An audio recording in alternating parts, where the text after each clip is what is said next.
What's up, motherfuckers? Money Moicano here. Today, we are going to do the breakdown of UFC Fight Night Paris, my brother.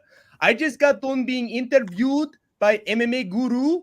And let me tell you something, Skatesman. Let me tell you something. I am playing Call of Duty with Gilbert Burns and Patty Beamlich. I'm drinking beers and snails that have been fished from the Seine River, my brother. And I cannot afford to lose against Benoit Saint-Denis. Bet on me Saturday. Tell UFC to make me coach on tough with Guru. And I'm telling you, my brother, easy money, my brother. All right, well. Oh, let's fucking go! Well, it's nice to have you on the program, Money Moicano. Thank you, Skatesman. You're welcome. Yes. So, what are you going to do when Benoit Saint-Denis kicks your head off in the octagon? I tell you what, it's going to be the same thing I had with Jalen Turner. He's going to be so stupid, my brother. He's going to turn around trying to get bonus. And I'm going to get right back up and smother him, my brother. I'm going to wrestle fuck him, my brother. Well, all right. That sounds good. Can we get Hank the Tank in here?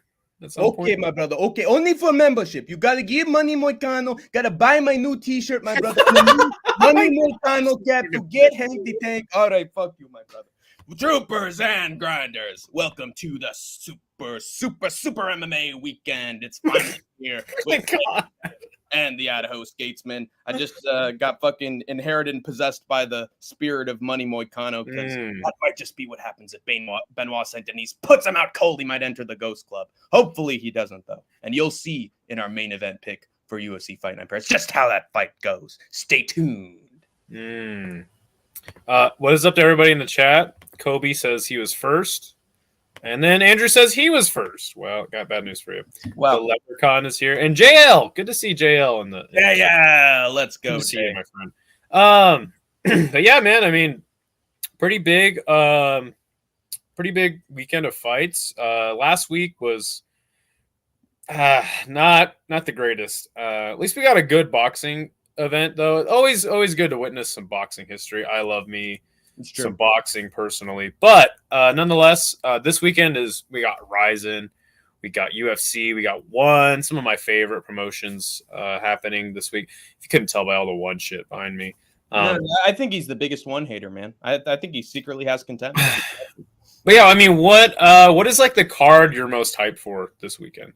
I think it's definitely got to be UFC Fight Night Paris. Just because there are a bunch of hidden gems on there, a bunch of like fights that the hardcore fans are going to really like. I love the main event personally. I think it's going to be, both guys are great at talking trash and have great social media presences. So I think that actually hyped the show up more. But there's good stuff on the prelims and on the main card, man. I think it's stacked from top to bottom. Anytime you get ranked lightweights in a main event, yeah, good shit. Magnifique.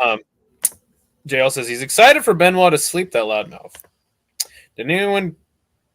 Did anyone Big Daddy Gary Goodrich on what? Okay, he was on Jackson. Oh, did anyone see Gary Goodrich on Jackson's podcast? I don't watch that. I don't really watch a lot of MMA content. To tell you the guys the truth. Maybe I know Jackson was on there. It's crazy. I don't watch that shit. But anyway, Hank, give us your upcoming picks on the regional side of things before we really get into the meat and potatoes. Oh, the meat and potatoes of the show. Sorry, I've been... Oh, yeah. Oh, you got reasonable picks there, Henry. Oh, I've been practicing my Midwest accent, don't you know? Oh, that's for sure. That's for sure. Oh, yeah. I'm kind of dry lately. I think I'm going to barf, Norm. Oh, I think those are DLR plates. Oh, geez. But we got my underdog for the card, which unfortunately lost. What card? Aries. Okay. Aries FC. Brutal loss. God, there was another underdog that I was going to fucking pick on this card. And then that fight fucking canceled. And so I had to pick the one other underdog on this card, and he lost. Look at that. Yeah. And honestly, like every single underdog lost on this card, except for this guy named Shigemoto, who's taking on this Russian. He was like 6 or 7 to 1 favorite. Oh, wait. No. Hey. All right. No. Okay. Anyway, Dombo beat Falou Diop, brutal round 3 KO. He's looking pretty good. And yeah, that sucked. And then hold on. I want to get to my friend Degenerate Dan's comment before he sleeps. One tomorrow is the only card this week. I see. Going to bed now. I took tomorrow off for this banger. Salute to you, Dane. Call me. I'll call you tomorrow. We'll talk about going to Atlanta because, to tell you the truth, fucking Dylan is slacking. Fucking big. Wow. Skate, you look similar to Benoit Saint-Denis.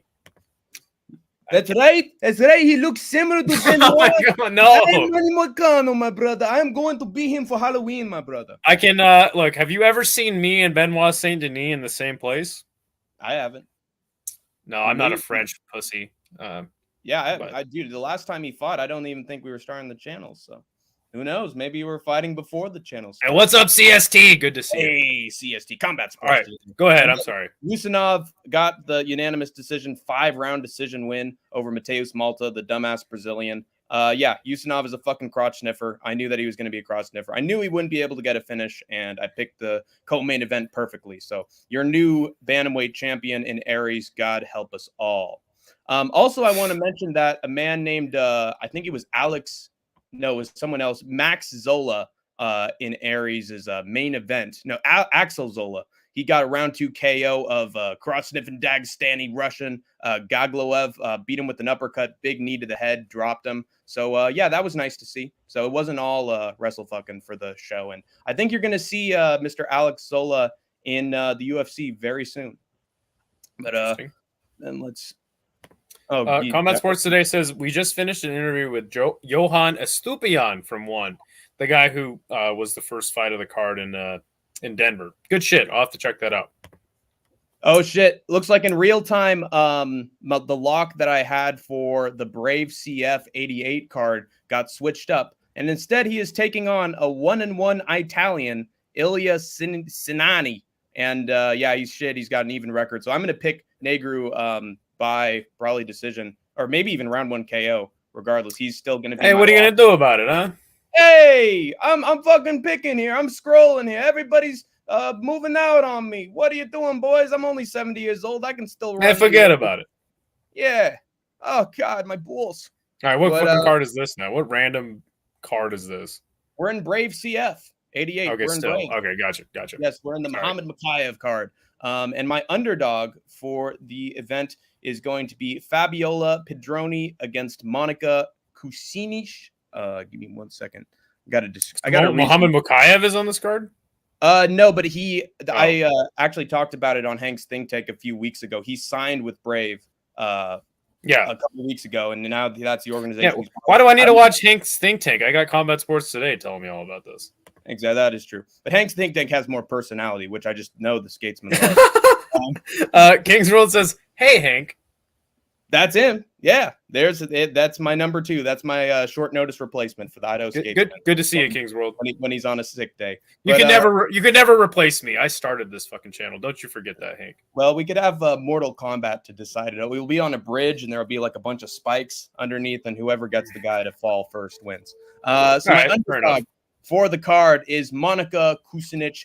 She is a plus 125 underdog. Now I actually have the betting on going into this. Fabiola Pedroni didn't look all that fab in her last fight, getting crushed like a can in the first round. The first time she dealt with someone with actual wrestling skills. Combine that with her inability to fight on Dana White's Contender Series due to visa issues related to her criminal record for drug dealing. It seems like her motivation for fighting is beginning to lose some steam, which will make her an easy target for Kusinic when she's pressuring forward and going for combinations and takedowns. She seems like the more hungry fighter between the two of them, and it'll probably show in the cage. So she's going to beat Pedroni up, take her down, and dominate her for 3 rounds to clinch the unanimous decision win. Sounds hot. Yes, sir. It is going to be hot. Let's hope that the cameraman is able to get it from circus. Hey, Skate, how are you, bro? Good to see you, King's World. So this girl got arrested for selling drugs? Yeah, selling drugs before her fight days. And then when she tried to travel to the U.S., she got visa issues. So, whamp. Yep. She's going on the... tell me about this PFL Europe card. Anybody of note fighting? Or is it just is it just like not regular PFL? Is it just PFL Europe? Hey, have you ever watched Stevie Ray fight before Idaho Skatesman? Yeah, he used to be in the UFC. Oh, well, tell me all about him, man. How do you think this fight's going to go from Stevie Ray? Taking on Lewis Long, some Welsh guy. So some guy from Wales. Yeah, Wales. What's his name? Lewis Long, and they like him long over there. I don't know. I mean, Stevie Ray was a guy who washed out of the UFC, but he was a scrappy guy. So I don't know. It probably won't be a terrible fight. I believe he's the 90% favorite on Tapology, so seems like most people are picking him. And then we got Robert Whiteford. He's also from Scotland, just like Stevie Ray. He's taking on a guy named Roger Huerta. And that name seems sort of familiar before. It's not that Roger Huerta? It's Roger Huerta.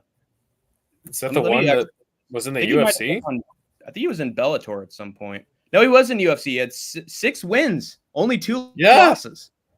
Yeah. The fuck? Where do they dig up Roger Huerta from to fucking be on this fucking card? What the hell? Jesus Christ! The last time he was in fucking UFC was Ultimate Fighter 6 finale in 2007. And then no, he had a split decision with Gray Maynard, and they kicked him out over that. He lost to Gray Maynard and Kenny Florian, and they kicked him out. You should watch a documentary on Roger Huerta. That's fascinating. They really pushed him at first. Yeah. So his last loss was on a Bellator card in 2021, and he lost to Chris Gonzalez. Yeah. Or submission. He tapped the strikes. Yeah. Losing to Sidney Outlaw, Patricky Pitbull, Benson Henderson. How do you get finished by Benson Henderson, Bellator, bro? I know, it's sort of sad, isn't it? Wow, that is very interesting. He's damaged goods, but wow. God, did I actually click in it? Okay. Please don't click in it. Okay. No, god damn it. Okay. Let's keep going through this absolutely incredible PFL card, shall we? So then we got I think I remember Money. I've seen Money before. And then Jack Grant.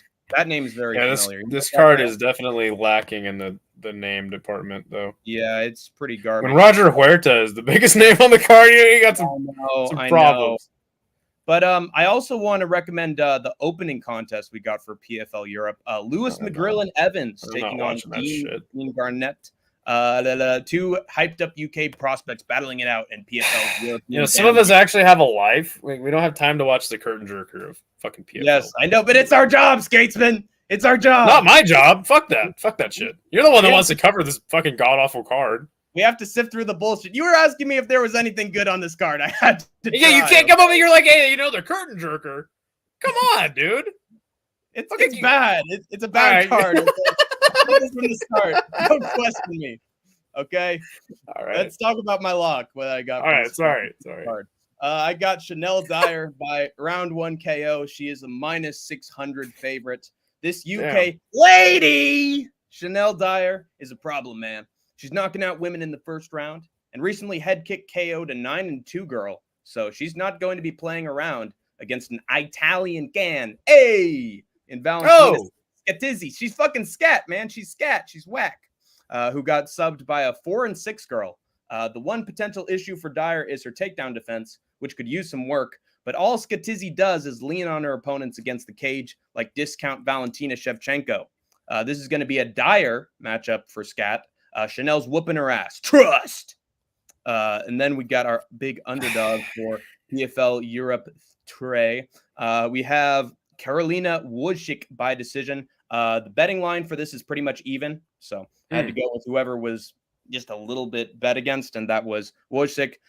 She seems like damaged goods at this stage in her career, but she has been able to pull off an upset or two as of late against 3-0 opponents. Her opponent here, whose name is Paulina Wisniewska, or as friends call her, Polly Wizza. That's totally her shortened name. Is also 3-0 and has only faced someone with a pulse once in her MMA career so far. Everyone else has been either a rookie or completely washed. So I could see Wojcik easily getting an upset here against an inexperienced fraud check waiting to happen. Plus, her name's Carolina, so that's always a plus. Polish women always bring the heat. That's true. But then, oh shit, wait. I think that's it for my regionals. I think that's all. I think I only had 3 shows to really go over. So, well, thank God. When you said she only fought someone with a pulse like once, that reminds me of Ailín McFarland when she beat the absolute hell out of that poor soccer mom. You remember that fight? Yeah, I do. Let's check out some comments here. Everyone's tripping off of Roger Huerta. He's here, man. He's here to my stay. Dude, I might have to watch that fight. Yeah. Oh my god, an oldie.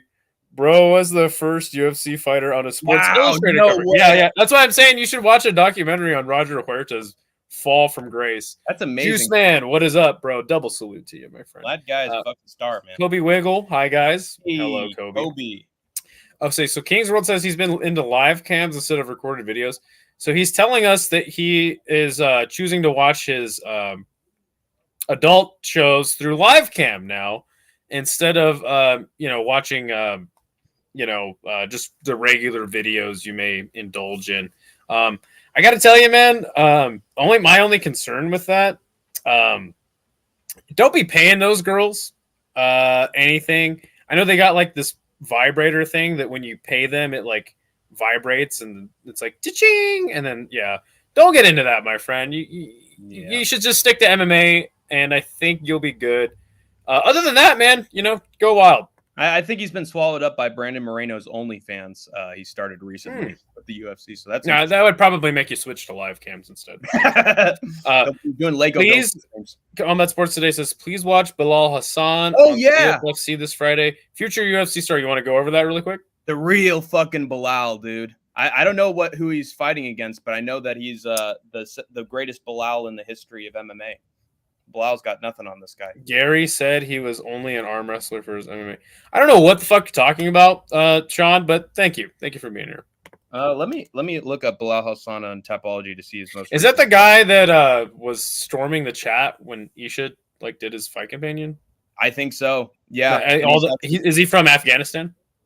No. That's Nassim. That's Wahed Najand. That's the Afghan fighter. This guy's I believe he's from Indonesia. Okay. What's up, chummy boy? We're actually about to go over one, so you came in at the perfect time. Let me share my screen really quick. Supposed to get an interview with Regi and Ursel next week. Haven't heard back from one official yet. That would be sick. Fuck paying for hookers, says Sean. King's World said I haven't paid a cent. Well, good. Okay, you're doing all right then. He did for free. He's a hustler. But this is the real Bilal right here, the Indonesian Belal Hassan and CFFC. Jesus Christ, he's close to my age. And he just got a first-round knockout, Shamel Findlay, Jacob Romano. And he's actually got a pretty good track record regarding YouTube. He's starting his own channel. He's starting to become a bit of a hit on social media. So fucking MMA YouTubers, man. I can't stand them. Yeah, I hate them too. But he's taking on Jose Leon in CFFC 136. Let me click on it really quick. There we go. Belal Hassan. Oh, Jesus Christ. Look at this guy on the right. He's the baby-faced assassin. You shouldn't be so judgmental there, Hank. Come on. Sorry, is that Brandon Moreno? Okay, I guess it's not Brandon Moreno. But this guy's taking an L, arm triangle choke to a 7-3 guy. 0-1. Oh my God. And meanwhile, Bilal 6-2, 4-1, 2-2. He's gonna fucking kill this man. So get ready for another first round knockout from the real Belal Hassan, legend in the making. I've never seen this person in the chat. Laksha 10. Yeah. He says, "My Chiga, how is life?" Do you know this guy? Yes, he was on Hank's Think Tank on the last. Oh, cool. Saying all sorts of wild shit, and then we calmed him down a little bit, and now he just seems like a decent dude. He's turning into Sniff 2.0. Very psychotic and scary at first, but then he mellows out after a little while. And he might be from India, and he could be a scammer, but you never know. Bilal Hassan went viral for his KO when Hanato Moicano commentated his fight, and he hit the moonwalk after. I think I saw. That's right. And yes. King's World is going to justify his live cam. I'm not even going to go over this, but hell yeah, man, good for you. Go do your thing, my friend. Do your thing. We don't kink shame around here. We don't kink shame here at the SkateTank MMA podcast. We just discuss kinks in a very ridiculing way. Yes. Well, one person does because, they have nothing else to do but watch MMA all day long. It's a sad reality, isn't it? So the next card we will go over is One Friday Fights. This is actually going to be a pay-per-view event. It's more like a numbered card, but whatever. Anyway. The first fight is a flyweight kickboxing match. Good shit. I love me some kickboxing. In a cage. I don't know if this is gonna be a cage or a ring. Do you know? How can you tell if it's or not? Huh? How can you tell if it's a cage or not? Did they ever like provide details before the show? Oh, sorry, I'm dumb. It's going to be in Lumpini Stadium, so it'll certainly be in a ring. In a ring, yeah. Michael Jordan has an interesting comment. He says, "Do you think Karate Combat can be a top organization?" No. As long as Boss Rutan's clinically depressed, I don't think it can. I'll be back later tomorrow. Okay. Later, Andrew. Akimoto versus Eniachi is the fight to watch. I agree. Ring, Lumpini. Yeah, thank you, Chummy Boy. I totally forgot. So, yeah, it'll be in a ring. Love me some kickboxing. Good shit. Flyweight kickboxing is always decent. I don't know who these two are, but it's a Muay Thai fight. Who cares who they are? They're going to fucking beat each other's brains in. So, Hiroki Akimoto is going to take on Elias Eniachi. Correct me if I'm wrong, but I think that Eniachi at one point, no, he never was their champion. Mm-hmm. But look at this shit. He has a win over Superlek in 2021. My goodness. Pick him. Put all your money on there. There you go. Now, I don't think that this is a rematch of. Let me see. Akimoto. I believe he was signed to one. He was like a Rise dude. No, I'm getting the name wrong. But he had a good win over Captain on 1X. And then since then, he's been losing some decisions. So, yeah, this will be a banger of a fight in kickboxing. Definitely looking forward to this one. CST, if you could give us a little more background on. He says Eniachi got blessed by the judges. Oh, there you go. I don't think that was his last fight, though. I remember this dude Akimoto had like a controversial decision. I can't remember.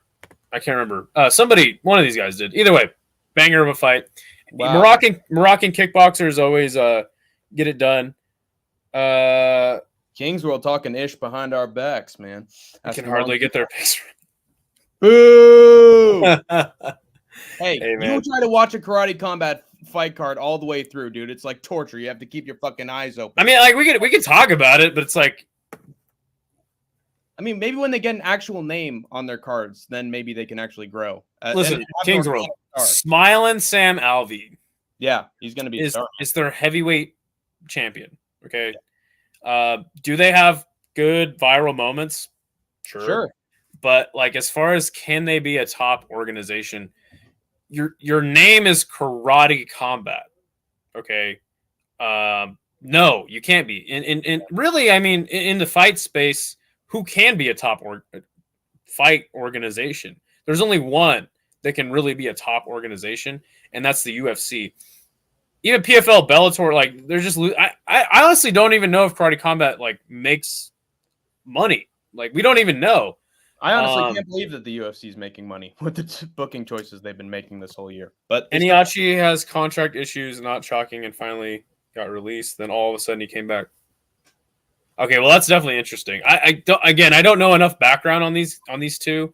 I just do know that Eniachi is like a fucking hell of a kickboxer, and I always love watching his fights. Moroccan kickboxers always put on a banger of a show. Akimoto is a good name. Who the fuck was that guy that was a Rise champ and then had a really controversial fight? Maybe you can remind me, CST. Anyway, so that's like the Japanese portion of the card because our man Takeru Sagawa is making his bounce back fight after he got absolutely brutalized by Superlek. Superlek made him cry. Wow. Shocking, I know. Yeah. I'm surprised it wasn't in Rizin. Did you see the pictures that Takeru posted after Superlek beat his ass? Are they very funny but also sad at the same time? No. He posted his pictures from the hospital. Oh shit. His fucking thigh, dude, was like it looked like a piece of fucking steak. Like about to get fucking fried up, dude. Wow. Akimoto got out of one jail when he lost to Petch. Interesting. Yo, what is up, Larry? So anyway, Takeru, he was gonna fight Gulabdap. And in true one championship, treating Takeru like a fucking I honestly like look, Takeru he was supposed to fight Gulabdap. They switched his opponent up last minute. Now he's fighting some Burmese guy in kickboxing. So good for him. I hope it's a layup for him. I hope it's a showcase and he gets it done. But the thing is that, you know, Takeru was one of the longest reigning champions in Rise. Had a lot of knockouts. Black Panther. Thank you, Chummy. Yeah. So the female one of the longest reigning champs in K1, and there was always this talk about Takeru needs to fight Tension, and the fight never really happened because Rise and K1 were competing against each other. You know, and they didn't want to collab, and then the match happened. 2022, the match happened between Tension and Takeru, the two biggest names in Japanese kickboxing. And let me tell you, Tension beat Takeru so easily and just so clearly that he said, I'm good. I'm going to start boxing. Forget about it. He said, forget about it. I'm going to go start boxing. That's how fucking easy the fight was for him. Yeah. He's like, I don't even care. And then he started taking on like 3 dudes, like no Diddy, in one night in fucking random Rizin shows. He'd like fight one dude for a round, then another dude, then another dude. And he's like, I'm gonna go to boxing. So anyway, since then, Takeru tried to rebrand himself, go to 1, gonna get that big fight with Rod Tang, and what happens? Rod Tang fucking pulls out as he always fucking does. Lately, which, by the way, I have some conspiracy theories about that, but that's for another time. So yeah, he gets the hell beaten out of him by Superlek. Was completely outmatched in that fight. But nonetheless, Takeru is a hell of a fighter, man. He never quit once in that fight. Hell of a fighter. I hope this is a good showcase and bounce back for him because he really fucking needs it. True. Combat Sports Today had a little bird whisper in his ear that Takeru versus Rod Tang is likely for January 24th in Japan. Yeah, I'll believe it when I see it. Yeah. Tension pieced him up with the left, with the jab, set everything up. I was confused when Takeru fought Superlek, still have the same issue. Yeah, he got the hell beat out of him. Idaho Skates MMA conspiracies. Look, no Diddy counter. Look, it's like, you're late on the no Diddy counter. I personally believe that Rod Tang's pullouts aren't 100% his fault. Maybe he's not 100% ready, and they just announced that he's going to be on a card.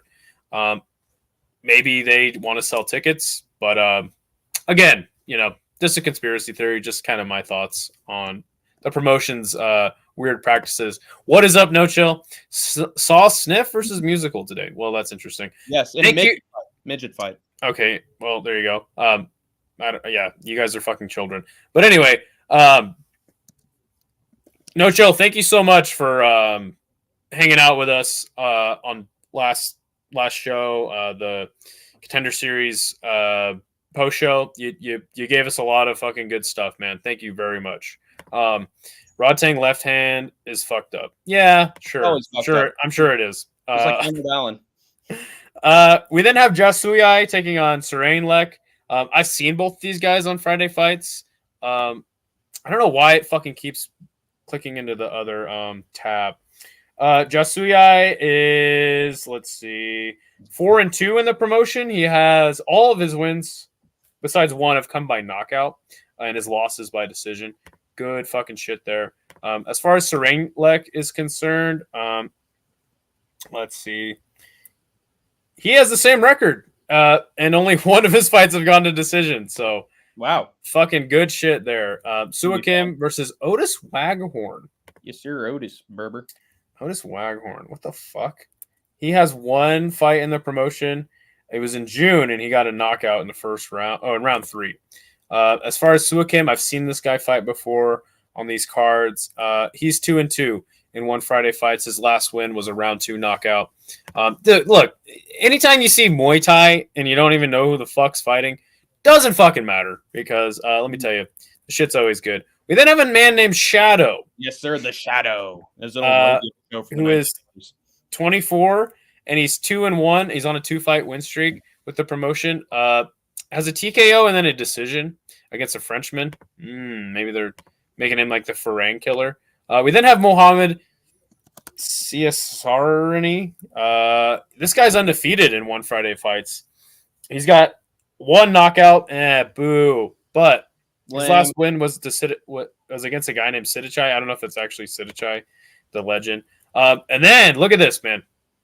Motherfucking Sam A is fighting. Do you know anything about Sam A, Hank the Tank? I have heard the name before. Sam A. He's an old head, I believe, but he's had a lot of finishes recently. This motherfucker has like 300 Muay Thai fights, bro. Yeah. He has like straight up fucking Muay Thai royalty. If you'll take note of his last name, I cannot. Guyang Hado.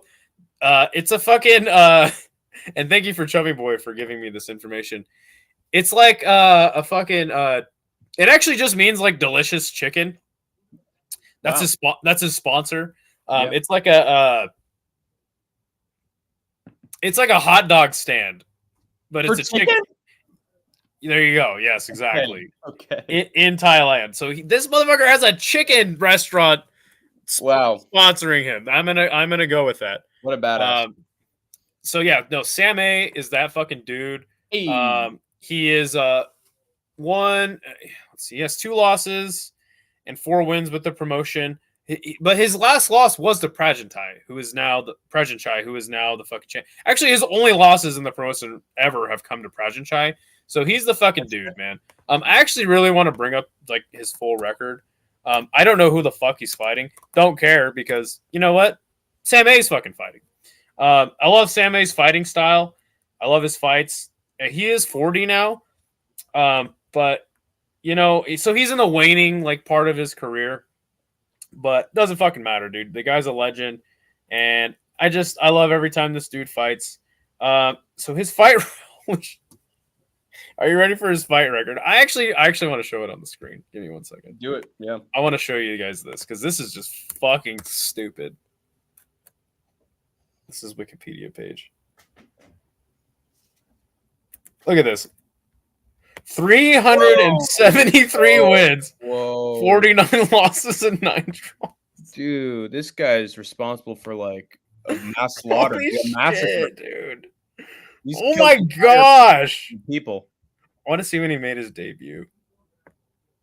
1999. Oh my god. Oh my god. This guy's fucking Yoel Romero. Former Lumpini Stadium champion.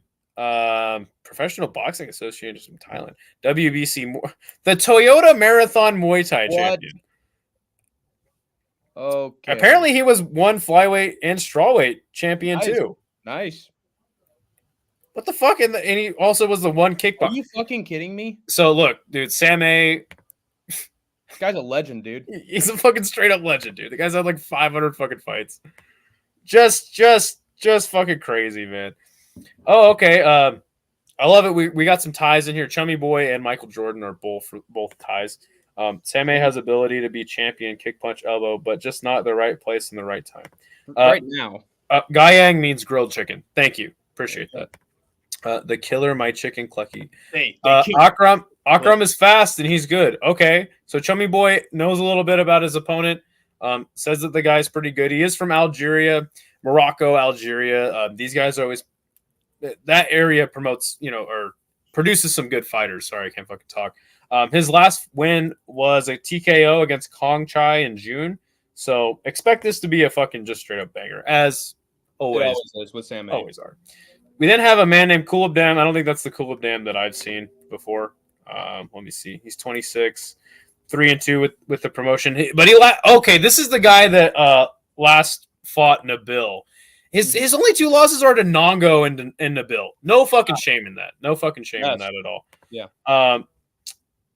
And Sua Black is fighting as well. He was on a 5 win streak before he lost to a Russian dude on the Prajanchai versus DeBello card. Interesting that he was like in one proper I think this is the first time I've seen this. Hmm. Well, I guess this is a big card, so I guess this is technically one proper, so I won't go into that. He says that it is the Kulabdam that I've seen before. Okay, good. So Nice. Kulabdam actually means black rose, and I think this is the guy that walks out with a black rose. It's actually a pretty sick bit. Not gonna lie. Fucking Don from Punch Out. All right, man. So we then have Nabil. Do you know about Nabil? Nabil. Yes, I do know. He's sitting there on Capitol Hill waiting for Congress to pass him. Do you not know about Nabil? I have seen Nabil. I think I actually picked Nabil in his last fight. Said this guy's a very motherfucker. I think he was in the main event of like a one Friday fights or a fight night at some point. So doing pretty well for himself. Do you know anything about him though?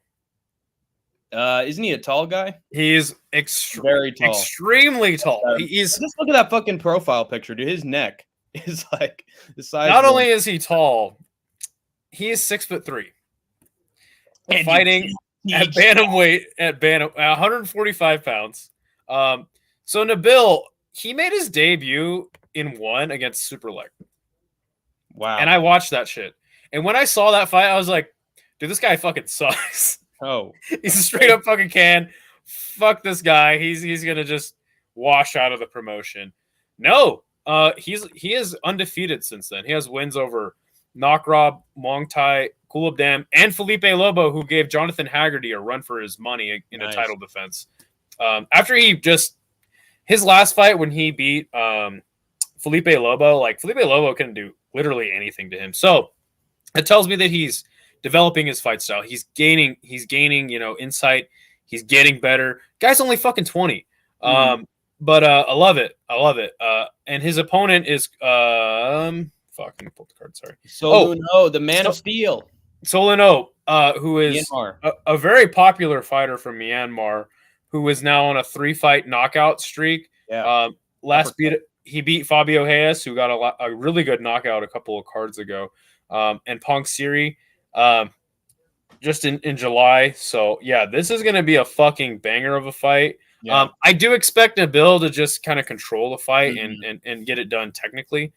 We then have Nongo, another just straight up legend who's changed his last name for some reason. That hairline's alive and well on him. Wow, look at that. So Nongo knocked out Felipe Lobo in his one debut. Oh, sorry. There's way more to show. He is 11-2 in the promotion. His only losses have come very recently to Jonathan Haggerty and Nico Carrillo. He has wins over the likes of Samapech, Felipe Lobo, Liam Harrison. Obviously, his last two losses, Nico Carrillo and Jonathan Haggerty, those guys are absolute animals. Did beat Kulabdam in his last fight, so good bounce back win for him. But yeah, man, Nongo taking on this Russian dude, Nabidi. I've definitely seen this guy fight. He is 3-0 in the promotion, and his last win was a knockout against Sua Black. He also beat a man named Avatar, which is very interesting. He owns the franchises now. Do you know anything about this main event?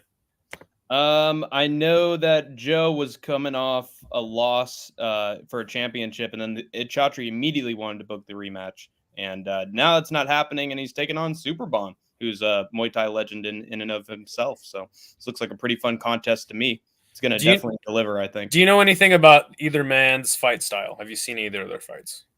Joe, he seems to, I believe, prefers like boxing. Does he, or is it more like a kickboxing kind of thing? So Joe Nadawat, from my estimation, Smoking Joe. He's a straight up dog. He just wants to scrap. I think that you make a good point, but also I think that and to be fair, I have seen one other Joe Nadawat fight besides the Taiwan Chai fight. But the thing about Taiwan Chai is he's so good with kicks. I've seen him break people's legs with kicks, or was it broken arms?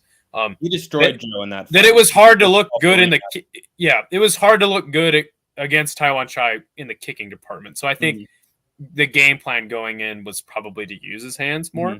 I'm so happy we have ties in here. Kyrie, I'm gonna knock Nago out cold. Mark my words. Oh, Anakin, what's up? Hama is Nongo's gym now, and he built it. Okay, thank you. Appreciate that insight. And one thing I know about Superbon is that he showed up on a lot of Friday fights. I swear I've seen this guy in a Friday fights main event like 3 or 4 times. So the thing about Superbon is he pretty much came on the scene knocking out the pound for pound #1 kickboxer in the whole fucking world in Giorgio Petrosian. This guy's like Matt Serra of ONE FC Muay Thai. Knocked him out fucking straight cold. Gosh, and people were just it's one of the best knockouts I think I've ever seen in a kickboxing match. Then he took on Murat Grigorian and he looked good. And I think he was actually defending his belt at this point. Then, unfortunately, for Superbon, he ran into fucking Chingiz Alazov. Oh, and he got slept fucking cold by Chingiz Alazov. And that's really what. So it was a really cool just time in ONE kickboxing very recently where you had that just huge upset where Superbon fucking colded Giorgio Petrosian, and then you had Chingiz Alazov fucking colding Superbon. I mean, this weight class really for kickboxing. Now this is in Muay Thai, which is interesting, but featherweight kickboxing to me is the best fucking weight for kickboxing, especially in ONE. And it just sucks what they've done to the weight class. Superbon is now the defending champ. Obviously, this is a Muay Thai fight. But after they made the interim belt, because Chingiz Alazov obviously has left ONE, and they made an interim fight with Murat.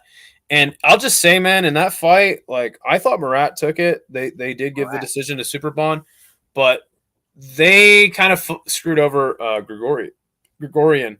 And Superbon definitely appears to be on the decline. So I'm really not sure what's going to happen here in this fight against Joe Natawut. Expect Joe to like just.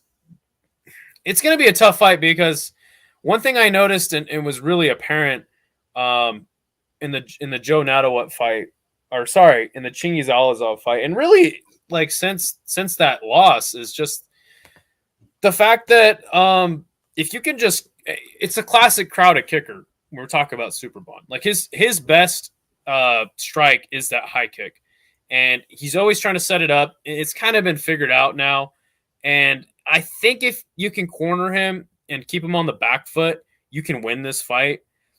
Right. Joe Natawut, speaking directly to him. But I don't know, man. That doesn't mean Superbon's washed, man. Like he is technically a very good kickboxer. It's just that his hands are lacking. You know what I'm saying? So getting worse. Joe is good, but he's predictable. Maybe Superbon will take advantage of that. So do you have any other thoughts regarding this card? It's actually going down here very soon. In a matter of hours, about 8 hours. So I really I like the last 3 or 4 fights because I know the names and I know they always deliver. So it's sort of a bunch of dream fights, and I can understand why this is on pay-per-view because like Idaho Skatesman says all the time, ONE Friday Fights is the most valuable show in ONE in terms of just overall production value and quality of fight cards. Because it has almost all Muay Thai and almost no MMA. So that is how it should be for ONE FC. And yeah, they're just keeping the train rolling. And honestly, I think I saw some news recently about ONE. And I was actually wondering about this, Skatesman. What do you think of Chaudhry? I think he was trying to expand ONE Friday Fights to have like 2 in 1 week or something, or to like expand its roster. I don't believe anything, just like Dana White, I don't believe anything Chaudhry says until it actually happens. So I have no idea. Yeah. I just sorry to no sell you there. I did hear that he wants to do like a Lumpini Stadium champion, which would be nice for the people of, I mean, I don't know. I guess I'm speaking for people of Thailand, but Lumpini Stadium used to be like the #1 Muay Thai arena or stadium, and Raja Dameron used to be #2. It's kind of switched now because, like, to me, ONE has changed Muay Thai completely, and Raja Dameron represents like the purest form of Muay Thai, right? So this is like a different form of Muay Thai, right? I think to me, dude, it just sounds like another gimmick and just another way to make money. Whatever. Yeah. I mean, who cares? Seems right up Chaudhry's alley to me. I want to find this video. While I scramble to find this video, of Super Bond training. It's probably one of the coolest clips I've ever seen. Our next card we're going to talk about is UFC Fight Night. And we're going to talk about Rizin. Rizin, sorry. Yeah. I will pull up that card. Okay, this is what I was trying to tell you. I found the story from Barter on the City Life Discord. Mr. Pong, Chatri, you could say, who attended yesterday's dinner, said that one has 2 new plans for 2025. One is the Lumpany title, as you were talking about. And then number 2 is to increase the number of One Friday Fights events to 2 days per week to provide more opportunities to fighters around the world. Uh-oh. What do I think about that? I think it's a terrible idea. You're taking away now. You should just do the fucking morning cards on a Saturday. But see, now you're taking away viewership from RWS, from Fairtex. Like you're going to take away talent from those guys too. Right. I don't know if I really like that, but then again, I'm always down with more Muay Thai. So, why Saturday is stacked with fight cards already? Yeah, exactly. I think it just kind of takes away quarterly in Impact Arena. He said for the big pay-per-view card, 2 days. What? For once, I finally found a bad take from Weedy Gonzalez. How bad is this UFC card? Shouldn't you be asking how good is this UFC card? You're fucking casual here, Weedy. There are like 6 or 7 matchups that look fun. Well, see, you forget, my friend. Weedy Gonzalez is a hardcore boxing fan. So the opposite of Juiceman, basically. Yeah, and he's Mexican, so. Oh, that explains it. All right. Oh, shit. What do I? Oh, I'm looking up this stupid Super Bond fucking training thing. Let me get this out of here. Sorry. No problem. Pull up this Rizin card. I got it on Tapology if you want me to show it. Yeah, go ahead. You actually have picks for this card. So I will share that. Bada Okay, bing, cool. bada boom. Realest guy in the room. Well, you could show the card and then I could show you my pick. You're gonna cry in the car after Hank. Hank does not have a car. I do. Actually, I do have a car. Okay, sorry. I didn't know. I got a fucking license for it and everything, so I'm on the way up, dude. Okay, well, I didn't know. I'm sorry. All right, there we go. I'm actually surprised. So there we go. Here's the first fight. You want to go over the fight before I talk about it, or do you want me to just run down my pick for this thing? Juan Archuleta fighting a guy from Kazakhstan? Yeah. Oh, no, sorry. It's a red flag. Let me see. What is this? Razabali Shaidulayev. This Turkmenistan? It's Kyrgyzstan, pretty sure. It's Tajikistan. Tajikistan. Okay. Well, there you go. Juan Archuleta always kind of has struggled with like wrestlers. This dude's 10-0. I think they're trying to set up Juan because he missed weight last time and he got his ass beat. So yeah, he's hasn't been looking the same like 4 fights ago, to be honest, and that's including his time as champion. So I think Juan Archuleta is on the way out, and Razabali has the wrestling that he doesn't like. If he's not doing the takedowns himself, he's getting taken down. So I think Archuleta's past his prime, and this is going to be sort of his farewell from Rizin, in my humble opinion. Hold on. I found the clip. I want to play this. This is fucking one of the coolest things I've ever seen.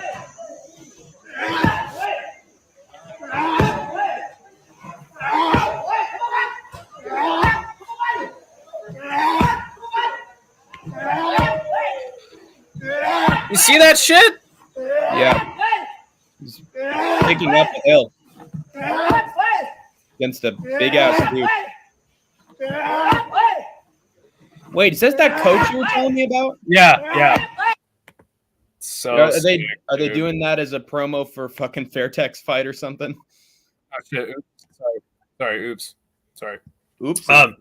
But yeah, that is like some of the hardest training footage I've ever seen in my life, dude. Nice. Well, I hope it isn't copyright licensed. No, it's not. Okay, good. We're good.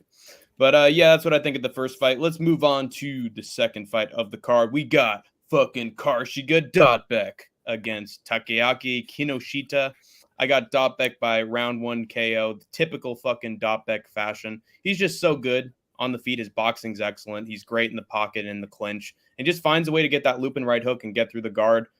Fucking brutal knees as well. The stand up, this dude's just a fucking roid freak monster from Kyrgyzstan. And Kinoshita, I'm pretty sure he's like what 7-8 or something, or 9-8. Absolutely fucking rotten, dude. But it could be the Rizin style of, hey, the even recorded guy. Oh, there you go, round 1 KO, he got it. But I doubt it. I think Dotbag. Are you making picks for the whole card? Yeah. Okay, cool. Gonna smoke him. I wonder if there is like some special fights we don't know about happening on Rizin. Yeah, like some weird kickboxing fight or something. I don't think so. All MMA. The whole thing. I didn't see any kickboxing. Cool. Pretty sure it's just kickboxing. Kickboxing. I mean MMA. Nah. What's the difference? It's Rizin.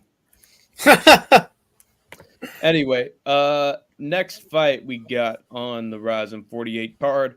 We have Yusuke Yashi taking on Sho Patrick Usami. Yachi seems like he's past his prime.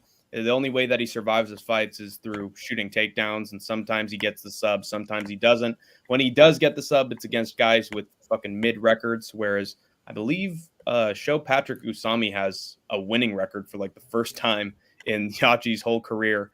And oh god, what was that medal for? I think it's for wrestling, but I'm not sure. Let me check. Savage Usami. No, look at that fucking bandage head, and this dude had to be some sort of Muay Thai artist or kickboxer. Yeah, kickboxing. He was a kickboxing guy. Oh, he boxed fucking Ampo before his fight with Tokudomi, and he's look at fucking first round KO and Rise, third round KO for less than a minute. First round KO in his last fight. So, yeah, this dude is fucking scary on the feet, and I think he's going to knock Yachi's head off his shoulders in a highlight worthy. I mean, then again, every fucking fight in Rizin is either highlight or low light. But it's memorable for sure. I'm going to get Usami. The most exciting thing on this card is probably going to be the fucking opening ceremony. And then... oh, dude, I'm glad Isha's not here right now because he would be roasting us.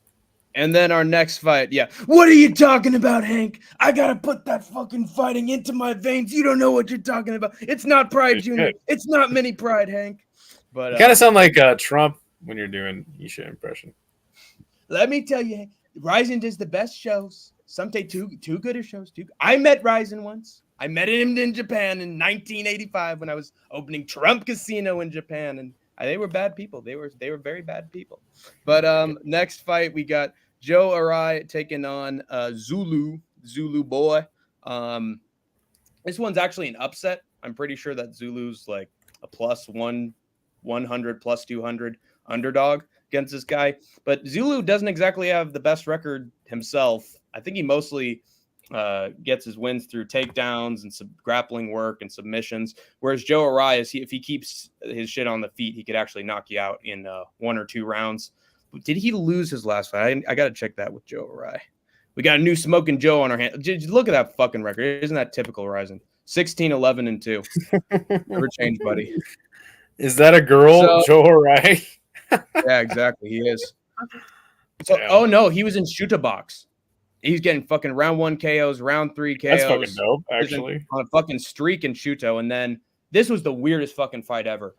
And this is typical Rizin too. He fought an 8-12 guy, and he got knocked out with a high kick and punches randomly in round 2 by a guy with a losing record in Rizin. And so now he's taking on Zulu Boy, and I believe he's just a fucking crotch sniffing wrestler from South Africa. But all right. Thank you. Zulu Boy. Thanks, parents, butting into the that classic cameo from the fam right there. Yeah, guillotine choke and EFC. Do you know what EFC is, Skatesman? I don't care. That's a South African promotion. Actually, I remember. I think DDP and Cameron Simon fought there at one point. But yeah, he was doing well in South African promotion. He's mostly a wrestler. As you can see, he gets submissions. But I think that Joe Arai is going to find a way to keep this on the feet. Even if he gets taken down in the first half of that fight, I think he's going to come back later and find the round 2 KOs. So typical fucking Rizin fashion, we're going to get a shocking ass finish. And it's a weird underdog. Like, I've looked at some MMA predictors picks for this whole card, and not a lot of them have Joe Arai as a favorite, but they've also said that, dude, Arai could very well just get the knockout out of nowhere. So be careful betting on this. So that tells me he's actually a good underdog to pick. So I went with Joe Arai. Then we got Yuto Hokamura against Kyoma Akimoto.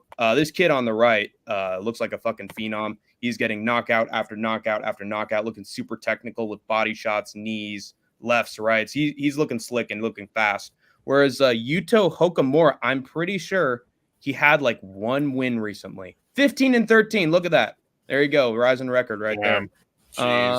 He has 3 wins and 5 losses in Rizin. And look at this. Loss, arm triangle choke, loss, decision, loss. And absolute highest caliber of talent you could possibly get on this Rizin card, Skatesman. And then he got a unanimous decision at Landmark 9 against Subata, 10-11 guy. Who fucking cares, dude? And then Akimoto, meanwhile, I believe 5-0 record. Very shocking to have that on a Rizin card. He got KO round 2, KO round 1. Yeah, look at this, man. He's good. So I think he's going to get a very quick second round finish, just because might take him a little while to put his combination together. But because Hokamura hasn't been knocked out that much. He's lost by submission or decision. But I think this kid has the power to knock out Hokamura. Then we have Juntaro Ushiko against Shoka Sato. Fighting Bull Ushiku. I'm pretty sure he has a bad record. Look at that dude. He's actually got a Rizin title here, and he's got a deep title here. So, hey, this guy actually used to be pretty good in Japan, but then the Fire Nation attacked. He's 3-3 in Rizin. Lost to Oda, who I believe is going to be on this card very soon. Clever Koke Herbst. He was got a big win. And then one of the Asakura brothers. So he's only lost against the best. But that being said, he won against a 7-7 guy. Great. Yeah. And meanwhile, with Sato, typical Rizin. This guy's record 35-16. Hey, twice his losses. That's pretty good. 4-2 in one FC. Wow. And he beat Ota. He beat Ota by split decision. Only lost to Naoki Inoue. And no, not that Inoue, Skatesman. I know you got him on the brain, but it's not that Inoue. And then taking on fucking Ushiku. And so, yeah, I just think that he's solid and he can actually string together a win or two. And if you're only losing by decision to Inoue, you got to be pretty good. So give me Shoko Sato by decision. Weedy says never trust an Asian with bleach blonde hair. On the contrary, that is not true.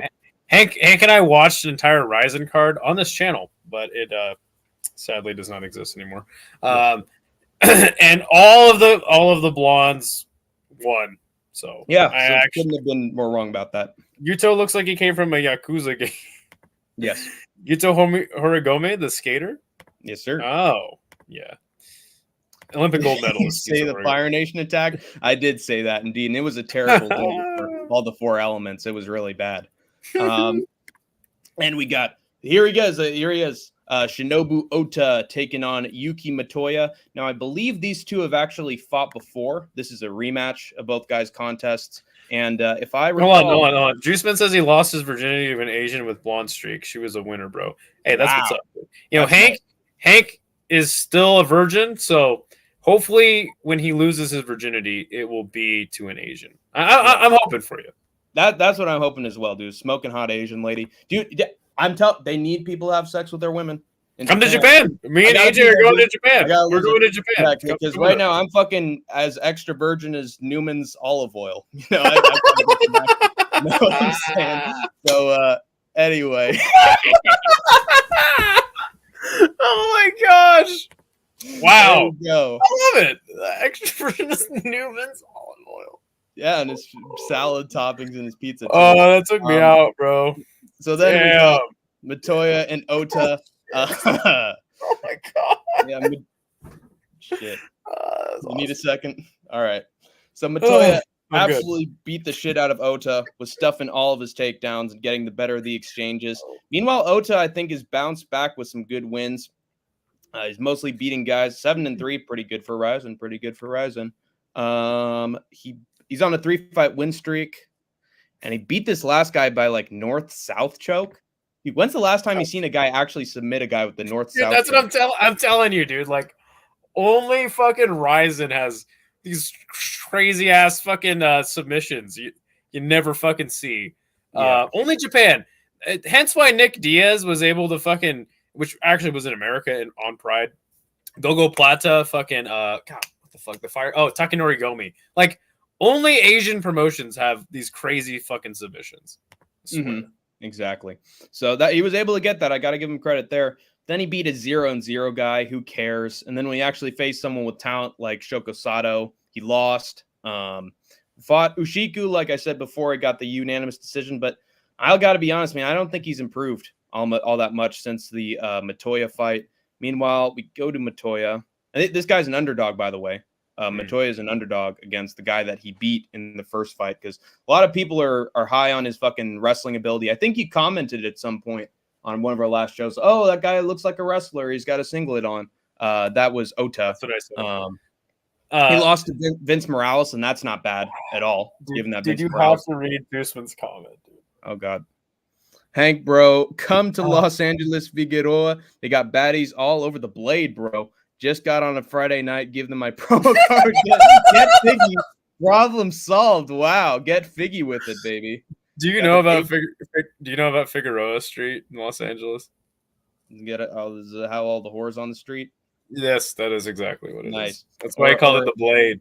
Yeah. Well, I'm going to pull a John Jones and help all the homeless people over there. So you're going to go gay is what you're telling us? Hey, dude, I'm getting desperate at this point. I got to get. Oh my God, no! All right, yeah, it's getting bad at this point. Okay. Well, I think that's a good time to end the show. Hey, I'm talking. I'm just kidding.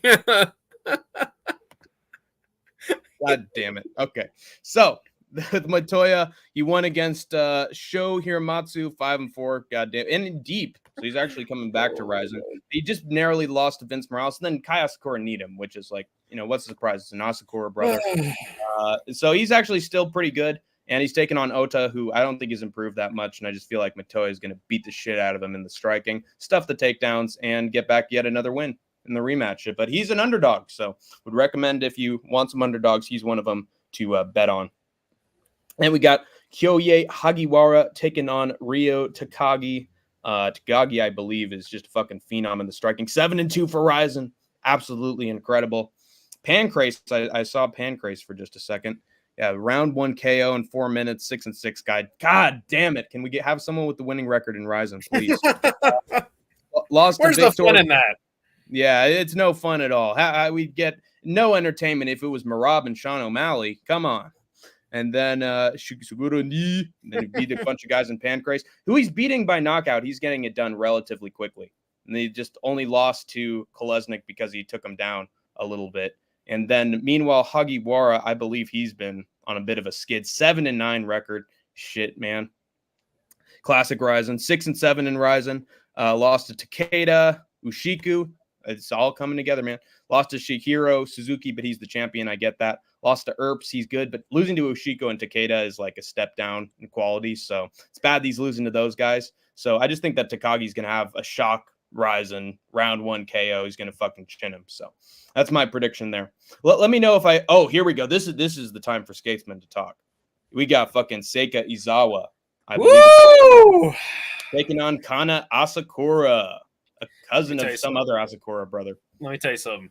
I love me some Seika Izawa. Now, she's not very attractive, okay? She has some fucked up teeth. Whatever. You know what?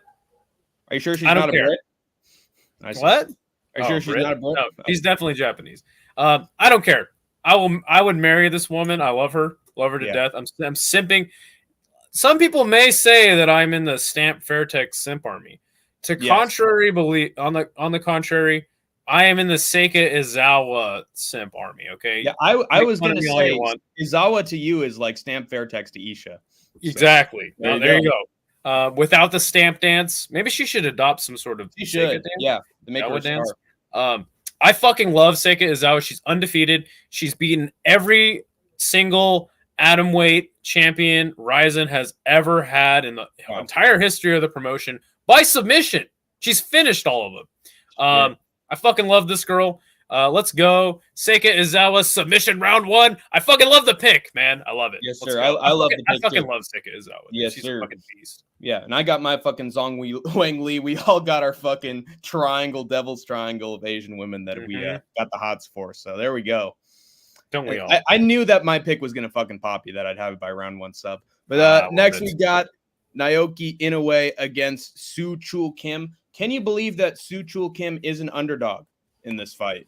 And that Inoue is actually the favorite here. I don't know anything about. I did watch Soo Chul Kim's last fight. He actually was like the main point of contention in that last Rizin card because we had a fucking intense argument over the quality of the last Rizin card. I said it sucked. Hank was like, it was the best card I've ever seen in my life. I love everything about this card. Yes, quote from him. Yeah, he actually really picked up the card. So dude's a fucking dog, and excited to see what he's gonna do. I don't know anything about Inoue though. Yeah. He knows a lot about Inoue the boxer, just not Inoue the MMA artist. He lost a split decision to Juan Archuleta, and there have been people I've been seeing who are like MMA predictors that said, dude, he did not win that fight. That's a bullshit split that went Splitty City, that went Juan Archuleta's way. Not true. It was the fucking Mongolian that got it done. And he then went on to win a bunch of fights, dude. 19-3, 9-4, 17-12. Naoki, holy shit, he's already got another fight booked in Road FC right after this, taking on Hyunwoo Kim. This dude, how old is he even? I'm pretty sure he's sort of old. Possible to tell. He's 32. He's getting to that Dustin Poirier stage in his career. And he's taking on Naoki. That hairline is fucking receding. It is retreating from him. Then Naoki Inoue, 17-4, very good for Rizin. And how did he do? 1 KO, Jesus Christ. And he beat Sato, like I mentioned, by decision, and then lost to Juan Archuleta in 2023. That's just a bad look, man. I don't like that. It just seems like he's getting out-muscled by fools. And Chul Kim is very solid on the feet. Like, he makes sure to use head movement, Ronda, head movement, and get away from combinations and punches. And then he's good at shooting in the takedown, too. He's got fantastic timing with his grappling. And I think that he's going to be the better wrestler of the two of these guys, and beat him up on the feet and then take him down and dominate him for a unanimous decision bantamweight championship win in Rizin. That's my opinion. And he's a good underdog, so I would cash on the underdog there. And then we got the main event between Luis Gustavo and Roberto de Souza. You know anything about this main event, Skatesman? I know that Roberto de Souza is their champ. I don't know who the fuck he's fighting. But you know, man, Satoshi, he's really grown up in Rizin, I think is a fair way to put it, you know, and I think now his game is at the point where he knows exactly what he wants to do, unlike Anthony Joshua. So yeah, I mean, I really don't know a lot about either man. I just have seen more Roberto Satoshi Ishii fights. So give me the man with an identity crisis, doesn't know if he's Japanese or Brazilian. Nice. I have Roberto de Souza by round 2 submission. I think Luis Gustavo he's all right on the feet. People are saying that it's either Souza gets the submission or Luis Gustavo gets a knockout instantly, or he'll get killed on the feet. I really don't think that's the case. I think that Gustavo has won like it. The fuck? Where'd he go? Oh. Well, Hank just completely went away. But you know what? That's all right. I'm here. Any Inoue probably should be the favorite. Yeah, that's kind of what I was thinking. I don't really care about Japanese MMA like all these JMMA nerds do. But yeah, if his name is Inoue, he's the favorite. Longest post-fight interview ever, more than likely. Yeah. Satoshi Ishii's sick though, man. He dude's like a submission artist. And they've used him to headline a lot of their cards. So dude is the shit. But yeah, I don't know. Fucking dude, just fucking alive. Dude, he actually said that he was gonna start pulling a John Jones to lose his virginity and go homo. That is hilarious. It's insane how legal prostitution is in LA. Shocking. Hank, that was great. Think Tank show. Oh, you're back. What happened? Yeah, sorry, it just died out of nowhere. Where did I stop? We're talking about Satoshi Ishii. Satoshi Ishii. Oh yeah, Satoshi. So basically, I think that D'Souza, he's good on the ground, whereas the other guy, what's his last name? I forget. Who cares? No, I need to do my little breakdown. Juice Man says that your connection wants you to march towards Figueroa Street. Oh, you're not that far. You're not. You said you have a car. You're not that far from Figueroa Street. Might as well just. That's true. Mosey on down there. Here we go. 1 second. Here we go. Might as well just I'll just share the fucking TPLG screen right here at the home front. Yeah, I think Gustavo, he looks actually like sort of a decision merchant on the feet, whereas D'Souza seems like somebody who actually gets the submissions and finds a way to get people down to the ground and taps them out pretty easily. It's honestly embarrassing that both these guys lost to Patricky Pitbull, who fucking sucks, dude. Hey, Patricky's a fucking dog, dude. He is a dog. That is true. Trust. Shout out to the puppy. But D'Souza, he seems like a submission expert, and he's actually pretty solid on the feet. So I'm not afraid that he's going to get chinned by Gustavo because he hasn't chinned anybody. I just don't get people saying this guy's a knockout artist. It's not true. So D'Souza's going to get him down and sub him really easy. Juice Man wants to dox you, which you're very scared of. I'm in the west side till I die, and I can make it to Figueroa Street. I wouldn't touch Figueroa Street with someone else's PP condoms. Be damned. Yikes. Wow. That's horrific. Hey, I mean, Juice Man is not entirely incorrect, though. There is some very attractive women walking around there. Poor girls. Thank you, Weedy Gonzalez. Hey, don't be talking shit on my girl Seika Izawa, all right? All right, there you go. Well, I'm just picking D'Souza, man. What else can I say? He's pretty cool, and he's got facial hair like the Idaho Skatesman. I had to pick him. He looked just like him. Some Freudian slip, you know? Guessing that's a compliment. Yes. All right, guys. The thing that Juice Man has been waiting for this whole time, he said, kickboxing, regional MMA. No, I want some UFC. Weedy, I'm sorry, but this is the portion of the show where we get into the UFC picks, predictions, and breakdowns, and all that fine, fun stuff. Hank the Tank's going to read off of his notes. Yes. It's going to take forever. It's going to take literally forever. Yeah. So we have this fucking guy. Do you know how to say his name? Let me take a look. I'll just say Oki. The Zulu Warrior. Bolaji Oki. Okay.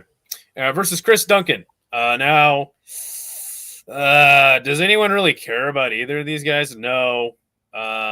Chris Duncan lost on a contender, and then he made his way back to the UFC. So, good for him. Everybody likes Chris Duncan. You know what I'm saying? And this is a lightweight fight to open up the card, headlined by a lightweight fight. So I hope it'll be good. Both men have their flaws. Oki, I would say his record is like not the most impressive as far as the promotions he's fought in and like who he has fought. Chris Duncan, on the other hand, did have a stint in Bellator, which is fucking hilarious. But yeah, I'm gonna ride with Chris Duncan here. As far as the method, I have no idea. I'm just gonna go safe pick decision for Chris Duncan. Hank the Tank, tell us. Yes, I am going to go with Bolaji Oki by decision. Wait, did you pick Chris Duncan? Yeah, I did. Okay, well, I'm going with Oki instead of you. I have never been that big a fan of Chris Duncan because I've always known that he was worthy of a proper fraud check since his Contender Series debut against Chris Campbell.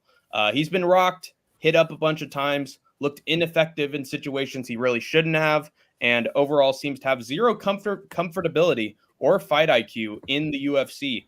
He's like Dricus du Plessis, except it's somehow even more inexplicable how he's winning his fights with his awkward, herky-jerky style. He got rocked by Chris Campbell. Shouldn't have won against Omar Morales, in my opinion. Super lucky splitty city there. And then couldn't take full advantage of Yanal Ashmuz with a broken arm and get a finish. This guy sucks as a contender, in my opinion. The only time he's looked good is the fight he ironically lost against Manuel Torres when he rocked Torres on the feet and then in classic Duncan fashion fumbled the finish and got finished himself. Dumbass. Against the Belgian Muay Thai artist Bolaji Oki, I think Duncan will look slow and disheveled in the cage against a quicker and lankier guy in Oki who will come in with counter strikes and knees that I think are going to stumble Gomer Pyle and stop him in his tracks. So I know Bolaji had a close decision with Timmy Kwamba, but I think it was a learning experience for him more than a fraud check. And I think Oki rebounds well with a striking masterclass against a guy who couldn't dominate a fighter to save his life. Bolaji's given Duncan the old okie dokie on Saturday, and he's going to like it. No diddy. Anakin says he was subbed by Manuel Torres, who was a puncher, and he is not a fan of Chris Duncan. I mean, yikes. But either it's like either you're high on Manuel Torres or you're not. So I don't know. I'm not really putting that against him. And it was enough time has passed to where possibly he could have made some improvements, or at least recovered fully from that. So as far as Timmy Kawamba is concerned, Timmy is tough, says Anakin. I don't remember who the fuck Timmy Kawamba is. He has a soft ass name. Pretty much that's like the whole reason why I pick a Chris Duncan. I'm like, Timmy Kawamba? What is this? What is this? Fairly Odd Parents? Drunken Boxing. What's up, bro? It looks like the chat's going Oki too. I see Drunken Boxing. Larry says Oki late TKO or decision. Not finishing a one-arm man. Oh boy. But you know what? Yanela Schmutz is pretty damn good, come to find out. So I just think that Chris Duncan's fought the better guys. Whether he wins or loses to them, is one thing. But I just don't know enough about Oki, and I guess split decision to Timmy Kawamba. Who the fuck is Timmy Kawamba? Can you tell me anything about Timmy Kawamba? He's the guy who had a very close contest with the late, the great Lucas Alexander. Oh my God, I can't believe it. Who fucking cares? The next fight is Nora Cornolle versus Jacqueline Cavalcanti. Now, both of these women have beaten Josiane Nunes. Definitely an important footnote in their careers. I hated Nora Cornolle since the day I saw her name. Wow. But you know what? I mean, dude, her name is Cornhole. Like, who fucking cares about that? And she's French, to add insult to injury. But yeah, definitely don't really like her style. But she got a knockout in her last fight, which is pretty impressive over an undefeated fighter. As far as Jacqueline Cavalcanti, I actually picked against her in her last fight, and she showed me that she is a fantastic kickboxer. Yes, she kind of looks like the female lead in and Commando. So I like this girl. That's pretty much my entire reason for wanting to pick her. The problem is am I confusing Cornolle with some other terrible French fighter, or is she kind of a wrestler? She's a power puncher because she got a finish in her last fight. Sort of like the fucking Souzas of the world, I guess I don't remember her at all. Anyway, it's a French card, so of course you would want to lean the women from France. But I don't know, man. Jacqueline Cavalcanti kind of showed me some things. I like what she's doing in there. I think I'm gonna pick her by decision, but not married to it. I think that could blow up in my face. What does Hank the Tank think? I have got Cavalcanti by decision. I think you made the right choice, Skatesman. Jacqueline the Nightmare Cavalcanti is returning to the cage just a month after her last fight. And despite her short notice status heading into this fight, I think she's quite literally a nightmare matchup for Nora Cornolle because she's beaten her before. And decisively, might I add. Drunken Boxing says too. This is a rematch. Hank, will you guys be streaming this weekend's fight card? I will. I don't know if Skatesman will. Maybe if he has the time, he could hop Probably in not. Moments. But yeah, I'll get to that joke later. Drunken Boxing.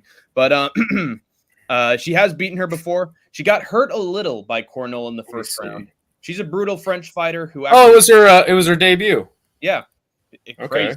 Who knocks out her opponents. So there's a fear factor in Cornolle's power, but then Cavalcanti rebounded and just picked her apart at range and controlled her when she needed to for a unanimous decision win. And I feel like it's going to be a lot of the same with this fight. Based on Cavalcanti's last performance, her technique's in its prime for this rematch with Cornolle, as she absolutely schooled Josiane Nunes. Don't let that bribed judge fool you into thinking that this was a legitimate that was bullshit. decision. And Cornolle's the same heavy swinging power puncher she was the first time they fought. Once Cavalcanti gets into her groove, the cavalcade will begin once again and swallow up Nora's basic striking style, no Molina, for a unanimous decision win. And Cornolle's performance, meanwhile, will be more like that of a Cornholio. She needs For our bunghole, do not covio. Sugar, fire. So, Terrible. Anakin says, "Why do I feel like Nora could win?" She could. She very well could. She has more power of the two of them. Cornholia. There Larry says he doesn't have a pick, but he says over 2.5. I like it. Tough as a leather boot, like Ariel. Talking about Timmy Kawamba. Who fucking cares about Timmy Kawamba? I'll decide who wins when I see their booties. Oh, well, there you go. Cornhole. Yes. This is a rematch. Blah blah blah. I'm gonna roll with Cornhole because of the home crowd advantage. Yeah.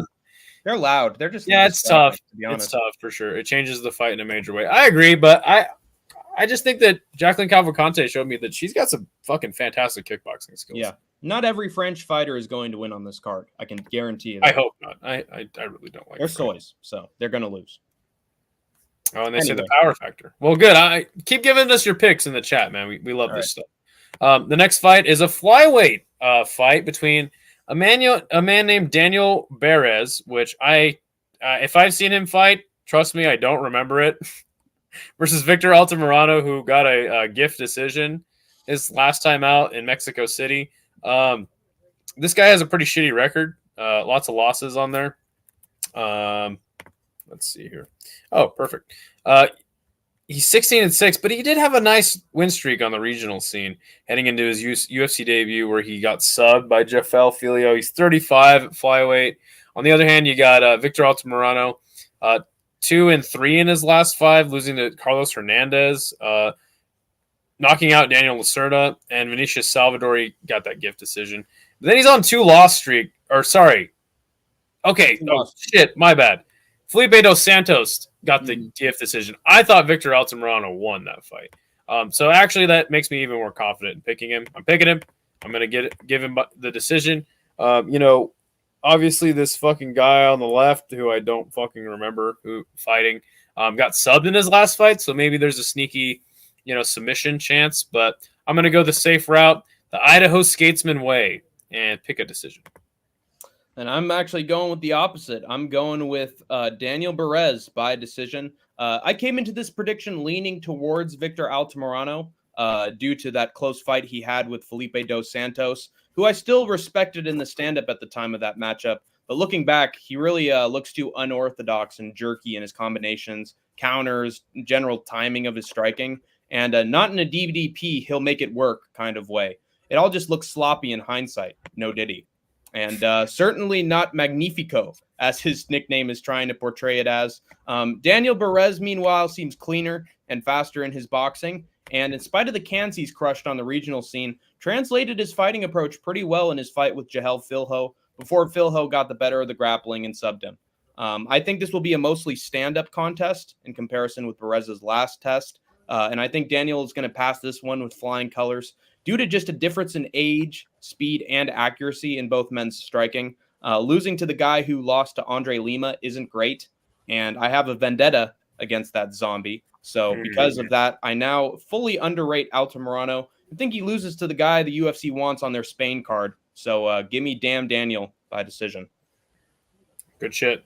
Anakin says, this is the most random fight ever. It is true. What is it doing on a France card? That's funny. I'm going Baez early finish or decision. I'm going with the Mexican colonizers be damned. Let's go, Weedy. A close cigar fight, says Drunken Boxing. Victor always fumbles, says Anakin. Interesting. France historically has ties to Mexico. All right. There you go. James Vick trains Victor. I can't trust him. They hate Mexico. They've had a French empire in Mexico. Like, they literally battled it out in a war where blood was spilt. That's terrible. Well, fantastic. The next fight. Moody, this is why we don't pay you, Sean Moody, because you do such a great job with the Diddy counters. We want to pay you. We just can't. We can't. We have no money. I have no money. All right. Next fight is Ailín Pérez versus Darya Zheleznyakova. She has a very beautiful picture in her Tapology. Yeah, don't let it fool you, Skatesman. She's 9-1. She's got some wins in Aries Open Fight Championship. Knocked out Melissa Mullins. I mean, who hasn't knocked out Melissa Mullins? Marie Luciel. She got knocked out by Melissa Mullins. Oh, Mullins knocked her out. Okay, sorry. She beat Montserrat Hendon, which is actually a decent fighter. On the other side, you have Ailín Pérez, who, if you ask me, beating Ashley Evans Smith. Do you know what Ashley Evans Smith is famous for? Having 3 names. That. What else? She had a fight with Fallon Fox. Oh, yeah. That's right. She beat her. She beat Fallon Fox. Oh, my God. Fallon Fox is was a transgender MMA fighter. Wowie. And Ashley Evans Smith beat the hell out of her. I love Ashley. I have a soft spot for Ashley Evans. Yeah, because you beat the shit out of her. Yeah, or him. But Ailín Pérez, then she beat Lucy Pudilova, and she got that decision win over Jocelyn Edwards, which she then twerked in the ring or in the cage afterwards. I feel like Ailín Pérez is like on her game right now, and I'm not gonna pick this random Russian woman over her, but again, it's like I really don't even know anything about her. I'm just basically riding with Ailín Pérez by decision. Also, this fight is at 135, which totally, absolutely is terrible. So yeah, I mean, I don't know. Going with Ailín Pérez. Don't really have much on this fight for you guys. Yeah. I got too much for you on this fight. A whole paragraph about it, so check it out. Yeah, this one seems like sort of a gimme for Perez. Darya Zheleznyakova is billed as the Iron Lady because, Russian. But she looked more like tinfoil when Monster Rat Rendon and Melissa Mullins, of all people, took her down easy and made her look like she didn't belong in MMA. Oh, yeah, that's Ailín's game, too. Yes, sir. Good point, Skatesman. Rendon was even piecing her up on the feet in their fight when that was supposed to be Darya's Roadhouse. So overall, she seems Roadhouse. Yes. Roadhouse. Fight.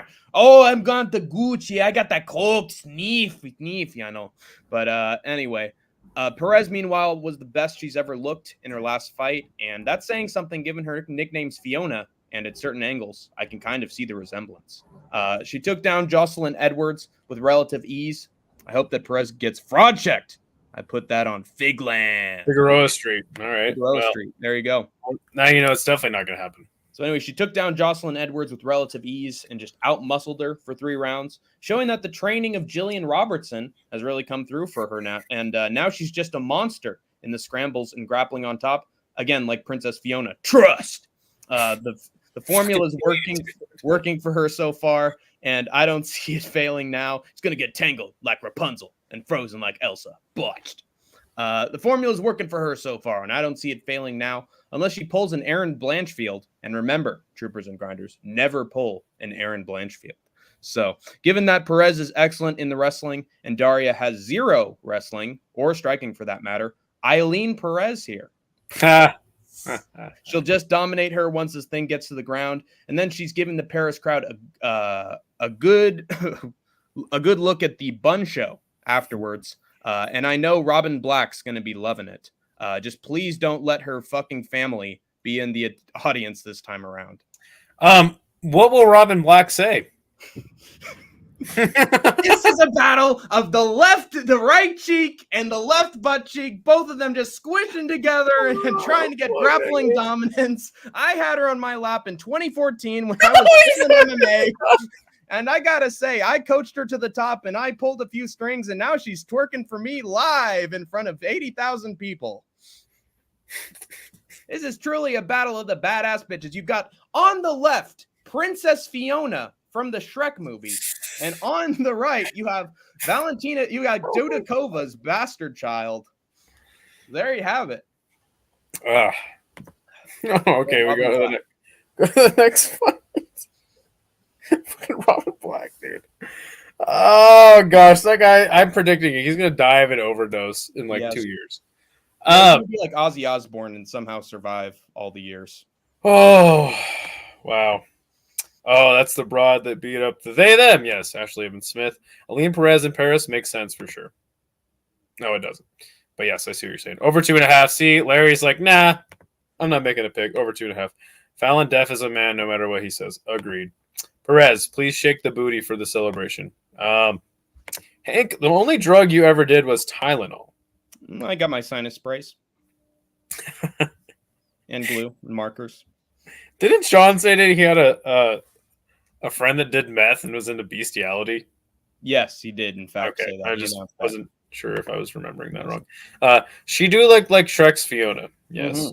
Don't go full Aaron. Fuck you guys. I will not take Aaron Blanchfield's slander on this channel. She slandered herself, Skatesman. Never heard of the blonde. She got cakes? Yes. No, actually, no. Maybe he's referring to the fake like cake, the Russian like cake channel that like cuts all those fake cakes. Mm-hmm. He's entertaining. He's entertainment plus old Robin Black. Yep. Yeah. Cake's like a bakery. I see. Not even Tylenol 3. Pérez. Oh, okay. Oh, I see the connection sense. there. All right. So next fight. This is a very hard fight for me to pick. Vince Morales is from Ontario, Oregon, which is just about 50 miles away. And when I first saw this guy fight in Rizin, I said, this guy sucks because he lost to Chris Gutierrez. If you remember, they had a battle of the leg kicks, and Gutierrez won. Vince Morales' shin looked like a women's private part, which Hank, I know you haven't seen, but yes, I've had health class. Oh, okay. Well, it looked like that. His shin was split open, looked like to the bone. It was pretty brutal. And then he got kicked out of the UFC. Went to Rizin, had a fantastic performance in his last fight. And then I was like, shit, dude, this Vince Morales, man, he might actually fucking be improved. On the other hand, Taylor Lapilus, I've always picked against him. Never have picked his fight right. So this fight is fucking impossible for me to pick. Two guys that I've faded in very many moments, and they've proved me wrong every single time. So it's very true that I don't know how to pick either of these fighters. One thing I will say is Taylor Lapilus showed us that he has pretty damn good takedown defense against a wrestler in God, what is that fucking guy's name? Cody Stamen. Vince Morales seems to be the more well-rounded just MMA guy out of the two. But I will say that Taylor Lapilus does have fantastic kickboxing. I think he has a pretty extensive kickboxing record. Mm-hmm. But dude, I'm kind of out on this one. Don't have a pick, but I guess I'm just gonna have to go with. I guess I'll have to go with the man from Ontario, Oregon, and goes to show you that whatever I pick, because I can't pick these guys' fights right. Probably just go the opposite of me. Hank the Tank, Yeah. What do you got? Smart. Well, I went the opposite of you, Idaho Skatesman, and I picked Taylor Lapilus by decision. This one's hard to pick, not because it's difficult to choose who wins, but because it's sad that I have to pick against Vince Morales. The dude is living his best life right now and has been tearing it up on the regional scene, beating dudes in Rizin. Are you tough enough? And the United Fight League, where he became its bantamweight champion recently. All that being said, I think he's still too much of the same Vince Morales from his last stint in the UFC to beat a guy like Taylor Lapilus. He still doesn't like leg kicks, and his work on the feet in general is not his strong suit. Lapilus is very technical and quick on the feet, having the nickname Double Impact because he gets 2 shots off for every one his opponents throw. Where this fight could get hairy for Lapilus is on the ground. If Morales gets him down, he could lock in a quick submission, but his takedown defense was solid against Cody Stamen. And even if he is put down, the officials will just let him grab the cage and get right back up because it's his hometown crowd. Sup, Rio? How you doing, motherfuckers? Maybe Vince pulls a V from Vendetta and causes some anarchy with a shocking upset on short notice. Trust. But I just don't see it happening this time around. If Lapilus stays on the feet, this one's a wrap in my estimation. So give me Lapilus by decision. Weedy says, let's see the tail of the tape. I should bring this up for every card, every fight. So thank you, Weedy. Taylor Lapilus 4-1 in his last. He did lose to Farid Basharat. No shame in that. On the other hand, Vince Morales has got some fun Hunter Azure, who was once in the UFC, I believe. Luis Guerrero, Yoki Mutoya, who he beat the hell out of. Yes, and we talked about Montoya. Oh my god. Holy shit, he beat this fucking guy, dude. Do you know who Joe Penafiel is? Seems like an average Joe to me. Dude, this guy is like one of Jorge Masvidal's really good friends. Oh no. And he's always on those bare knuckle MMA cards with that Jorge Masvidal puts on. And every time he is, dude, we just roast this fucking guy to no end because of his last name. I mean, his name is Penafiel. I mean, how could you not just roast him? Taylor is the younger of the two, 32. He is the moderate favorite. And you can see Vince Morales from Ontario, Oregon. Let's go. Fighting out of Syndicate MMA and Taylor Lapilus MMA Factory. Damn it, dude. I'm starting to kind of lean Taylor Lapilus's way. But fuck it. I'm gonna ride with my guy from Ontario, Oregon. Fuck it. I'm ahead. I'm ahead in the picks pretty significantly. So let's go to the comments real quick. Damn it. Motherfucker. Okay. The easy pick is probably Taylor Lapilus by decision. Not liking the line on Taylor. Yeah, he's a pretty heavy. Yeah, there's no real good money there. And he's probably not going to knock out Vince Morales, but hey, maybe. Oh yeah, Lapilus fought the tougher competition. Oh shit. See, now you guys are swaying me. I know Joe P. He's Hawaiian, isn't he? Yeah, he's a Nephafeel, that's for sure. He just wants. Whoa. Okay. Okay. John Moody might actually be that. That's fucked up. Yeah. The next fight is Ludovic Klein versus Roosevelt Roberts. I mean, is anyone actually picking Roosevelt Roberts to win this fight? I would be pretty surprised. I'm picking him. Me. No, you're not. Look, Ludovic Klein's going to win. The question is, how does he knock out Roosevelt Roberts? I sure fucking hope so. I'm going to go the safe knockout 3 for Ludovic Klein. Maybe not safe, but Ludovic Klein 22-4. He did have this, like, when he came in the UFC, like, he looked like fucking the next big thing since sliced bread. But then he, like, kind of had some losses, and we weren't really sure where he was going to go from there. But I think Ludovic Klein is just definitely on the fucking. He's on a good streak. He has a draw to Jai Herbert. Weird. But he beat Mason Jones, who is a fucking scrapper. He beat Ignacio Bahamundes, great, AJ Cunningham, and Thiago Moises. I think that's pretty much enough to just show you that he's got the skills to pretty much deal with anything Roosevelt Roberts, who was a one-time UFC washout, then got some wins on the regional, and then they brought him back on fucking Tough of all places. Are you fucking kidding me? Mm-hmm. But you know what? Good for him for getting back into the UFC.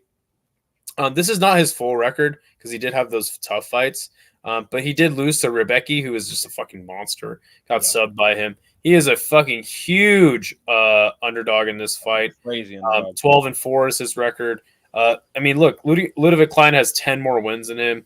I don't know. He does have a significant height and not a significant reach advantage. That's really weird. But he does have a lot of height. On Ludovic Klein again, this guy beat fucking Ignacio Bahamundes. I don't think it's going to be too tough of a task for him. But yeah, I'm going on Ludovic Klein KO 3. Maybe we'll see an instance where Roosevelt Roberts actually doesn't look terrible in there and he makes it to the final bell. But yeah, I think that it's pretty obvious Ludovic. I mean, let's be honest though, like Klein needs a knockout in this fight. Yeah. He's had a lot of decisions. He needs to be Mr. Highlight. Front body kick to AJ Cunningham, who fucking absolutely is trash. So there's that. One thing that kind of makes me confident in the KO here is that I think Roosevelt Roberts will try to have a stand-up fight with him, and it's probably more likely he'll get a knockout. But I don't know, man. That's the only thing about Ludovic Klein is like his ceiling. It's like, are the days of Mr. Highlight over? Is he able to really, put on a showcase? I think this is a showcase for him. Pretty obvious that he's going to win. Just the method is what I'm kind of not sure about. Yeah, I got him even sooner. I got him by round 1 KO. And God, look at that profile picture for Ludovic Klein, dude. The pandemic's over. Can you please update the profile pic a little bit? You're doing my boy Ludovic Klein dirty here. That sucks. But finally, fucking finish on this card. It took him long enough. Roosevelt Roberts just stinks at a certain level of MMA. He throws conventional, boring combinations with very little sting to them. And he can only knock out scrubs at this stage in his career. On the ground, he sucks. On the feet, he sucks. Once he's fighting in the UFC, that is. Despite being labeled the Predator, great nickname, by the way. I know UFC officials love seeing that get announced at their live shows. No diddy. He always ends up looking like prey once he has to actually fight someone good. We saw that with Rebecca and Bahamondes. Ludovic Klein, meanwhile, has had a career resurgence as of late, beating Ignacio Bahamondes, which is a really good win now.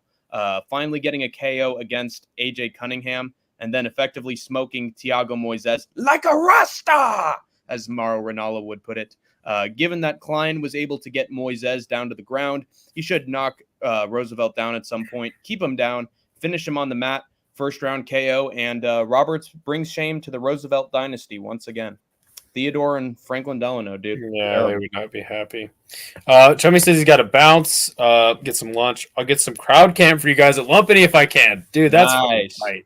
Thank you, Chummy. He's going to be there. Motherfucker. I wish I could go to that card. Bastard.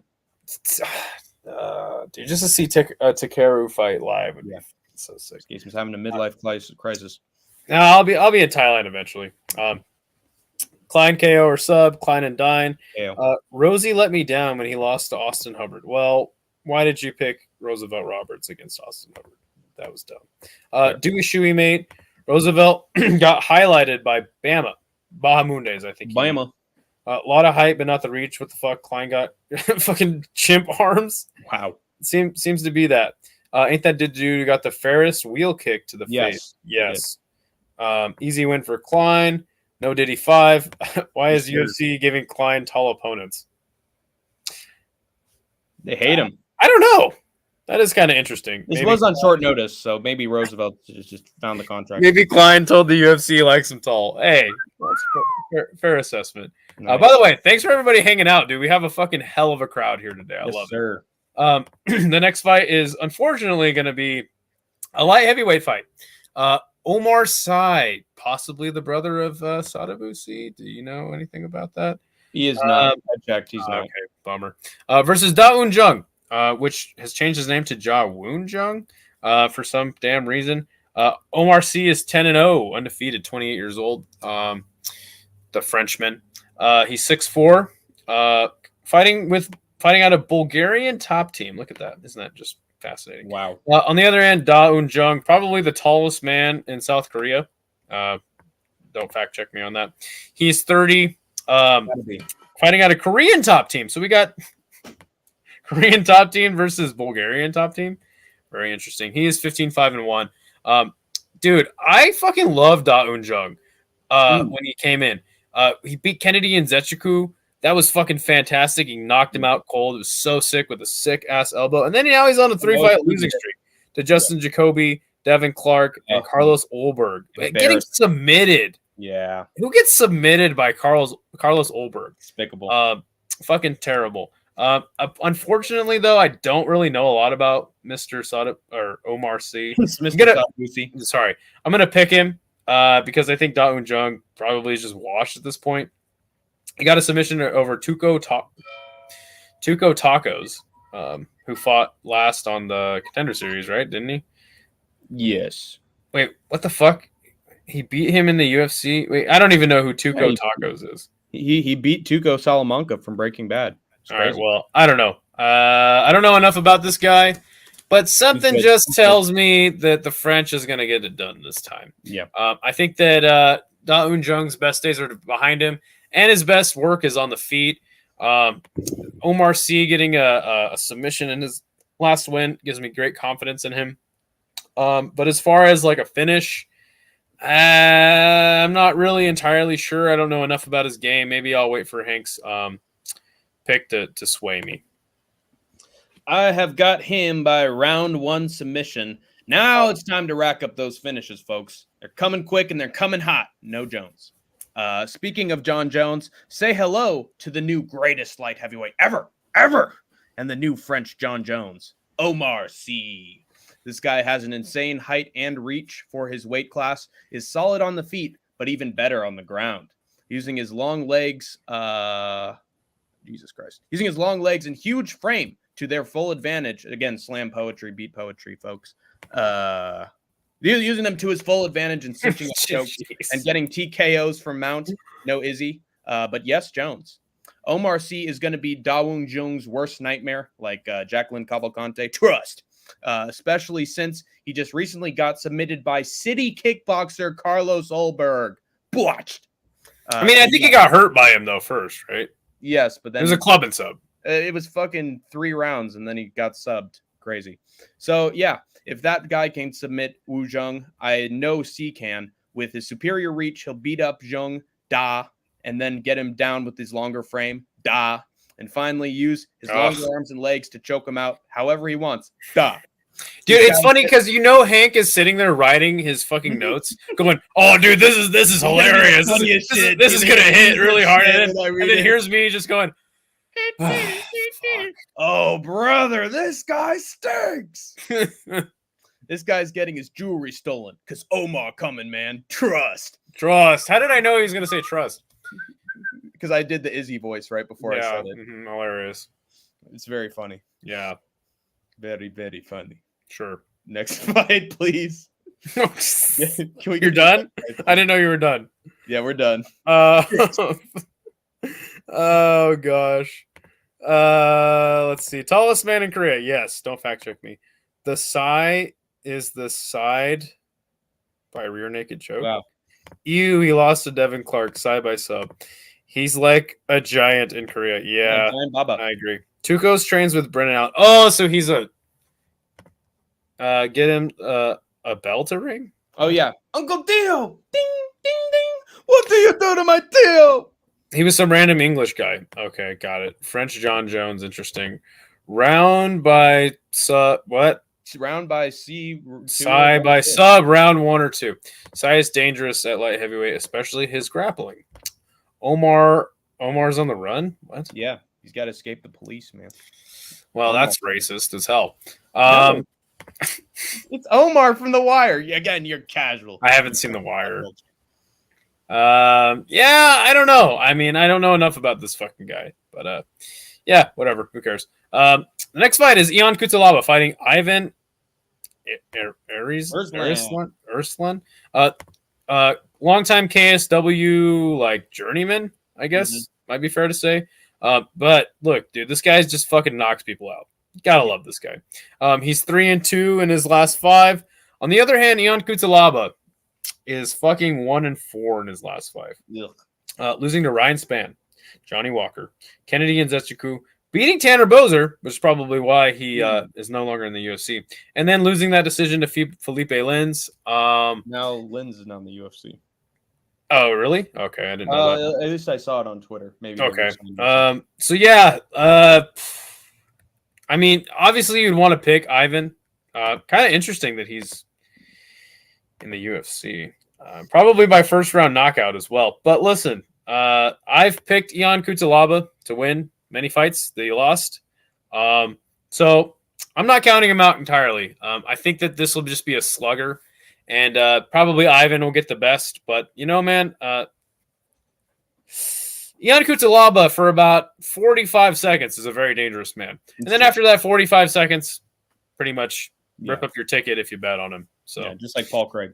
But yeah, not much to really say. I got Ivan. May as well not have even switched the screen, Skatesman. I also have Erslan by round 1 KO. Hulk's the one getting smashed this time around, Skatesman. Ivan Erslan has been knocking out fools in KSW and only gone down to a Dagestani and a lucky punch at one point. He already seems way more well-rounded than Ion Kutalaba has ever looked on the feet. And looking at his recent pictures, it doesn't look like he's having withdrawal from the roids yet. So that's pretty good. It's a good sign coming into this fight with Kutalaba, as his power and athleticism will make the difference here, and I think result in a quick and easy knockout of Kutalaba, who's past his prime, despite being only 30 years old, and somehow got outstruck and outgrappled by Felipe Lins as well. Erslan comes in with conventional shots and combinations that have massive power behind them, and he puts Kutalaba out cold, out of nowhere with a shot. Regardless of the takedown threat from Kutalaba, Ivan Drago must break him. So, rip Green Man. Yeah. Hey, if he shows up as Hulk though at the weigh-ins, we might have to change our pick. The Wire's sick. I've heard good things about it. Never seen it. Ivan Erslan, can't trust Ion with all those losses. Fair. Ivan by KO late round. Ooh, okay. Can't count out an Ion. Yes, okay. It's a small little atom. It's scary. All right. I believe that's an ion, but all right. Yes. Ivan trains at American Top Team. Okay. What's Kusalaba been up to? I wonder. Probably working on his painting, make sure he gets the right color and consistency. Watching a lot of Bob Ross videos. Yes. Happy painting. Kutalaba is the GOAT. At stare downs only. Yeah, I agree. Hulk smish. Yeah, not much. Getting smashed. The next fight, though, for SCM versus Matt Frivola. Right now, JL is laughing at a Michael Bisping joke in the City Life Discord. Never changed. JL. Wow. Why did you need to fucking bring that up? I literally, like, who fucking gives a fuck, dude? I do, Skatesman. Okay? It's good to have him back. All right. Well, at least he's back. Very interesting fight, though, here. 15-4 is the record for SCM. He's 4-1 in his last 5, but he did lose to Terrence McKinney by sub. What the hell? That's kind of weird. He's 27 from France. He's 6'1", training out of Killcliff. On the other end, you have Matt Frivola, the steamroller. Obviously, he got his head fucking completely kicked off of his shoulders by Benoit Saint-Denis. Probably got a surgery. That's probably why he's back. Sweeney Todd vibes. Did knock out Drew Dober, Otman Azaitar, which is hilarious. I just love hearing that name. The potato guy. Yeah. And Gennaro Valdez, I have no idea who that is, also lost to Terrence McKinney, which is fucking hilarious. Former Terrence McKinney victims. But yeah, he is from Tampa, but wait, what? Gracie, Tampa South? That can't be right. Wow. Is that where he's training now? Did he lose? Did he go away? Gyms. I think he might have switched gyms. Okay, probably smart, not gonna lie. Yeah. But anyway, shit, man. I think it's very clear that Matt Frivola has more skills on the feet. Fares Ziam probably the more skills on the ground. But dude, I mean, Fares Ziam has really surprised me in his last couple fights, man. He's looking really good. He's on a very good streak at the moment, 4-fight win streak. Or is it a 3? Let me see. It is a 3. He has a terrible nickname, though. If Matua was here, he would definitely would comment on that. Dude, this is a very interesting fight, though. I love this fight.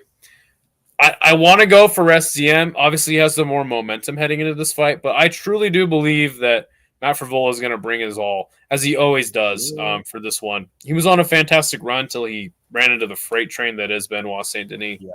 So it's hard to pick. It's definitely a tough match to pick. I definitely want to go. I think if you were going to go sub, obviously for S, knockout Matt Frivola. Not saying anything shocking here, but I got to go decision with Fares Ziam. I think that he's on a better run right now. He's got the more momentum heading into this fight, and he really showed me a lot of improvements in his last fight. So yeah, give me Fares Ziam, but it's a close one. I'm going with Matt Frivola by round 1 KO. I think the narrative being shared by most MMA predictors for this fight is true. Beyond any stand-up back-and-forth war in this fight, Steamroller Frivola has the takedown threat, and I think that's going to throw off Fares Ziam's rhythm as a striker in this contest, as long as it lasts. Once Ziam tries to make his way back to his feet against this US EPO freak, it might just be game over. He could get caught with the big shot on the way up or look gassed and off tempo long enough for Frivola to clip him and put him away. It's been done by McKinney before to both men, actually, which is sad. But Frivola's got the power and grappling difference here. And I think that's culminating in a first-round KO from the Steamroller. Frivola's going to kill Ziam's smile like he's Shawn Michaels. Trust. Botched. Can we get a trust and botched counter? Because this is just excessive at this point. Too much, yeah. Let's go to the comments. Both guys lost to McKinney, but Frivola got it worse. Frivola decision. Valdez was 0-3 in the UFC. Damn, that's fucking sad. Frivola is chinny, putting his chin out there to get obliterated like this, like his crimson chin. I mean, is Fares Ziam a KO puncher though? Like, I don't see where that's coming from you guys. He literally has no knockout in his last 5 at least. Holy shit! He won a split decision to Claudio Puelles. What? Huh. That was his last fight? Am I fucking tripping? You might be. Too many vapes. Possible. What the fuck, dude? What's he? Who gets a split decision win over Claudio Puelles of all people? Ugh, yeah, come on. That's got to be unanimous for finishing him. Come on. Ooh, that kind of makes me not want to pick him. Fuck. I'm still gonna pick him. ZM could get a decision. That's what I'm going with. If he lives in Florida, he's winning nothing but savages there. All right. I'm undecided on this fight. I hope Steamroller bounces back. Definitely a hard fight to choose because I know from Vola. Okay. Nope. Does ZM train with BSD? He does. I actually saw a okay. picture. He does train with them, so he might actually look sloppier. ZM trains at Killcliff Gym. Hey Hank, my picks are in. All right, good luck to you, Sean Moody. Are you guys doing a contest again?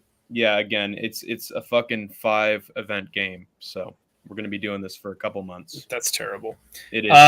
Sean, look, dude, I don't know why you keep trying to pick against Hank. It's not gonna end well for you. Anyway, this next fight, Morgan Charrier versus Gabriel Miranda.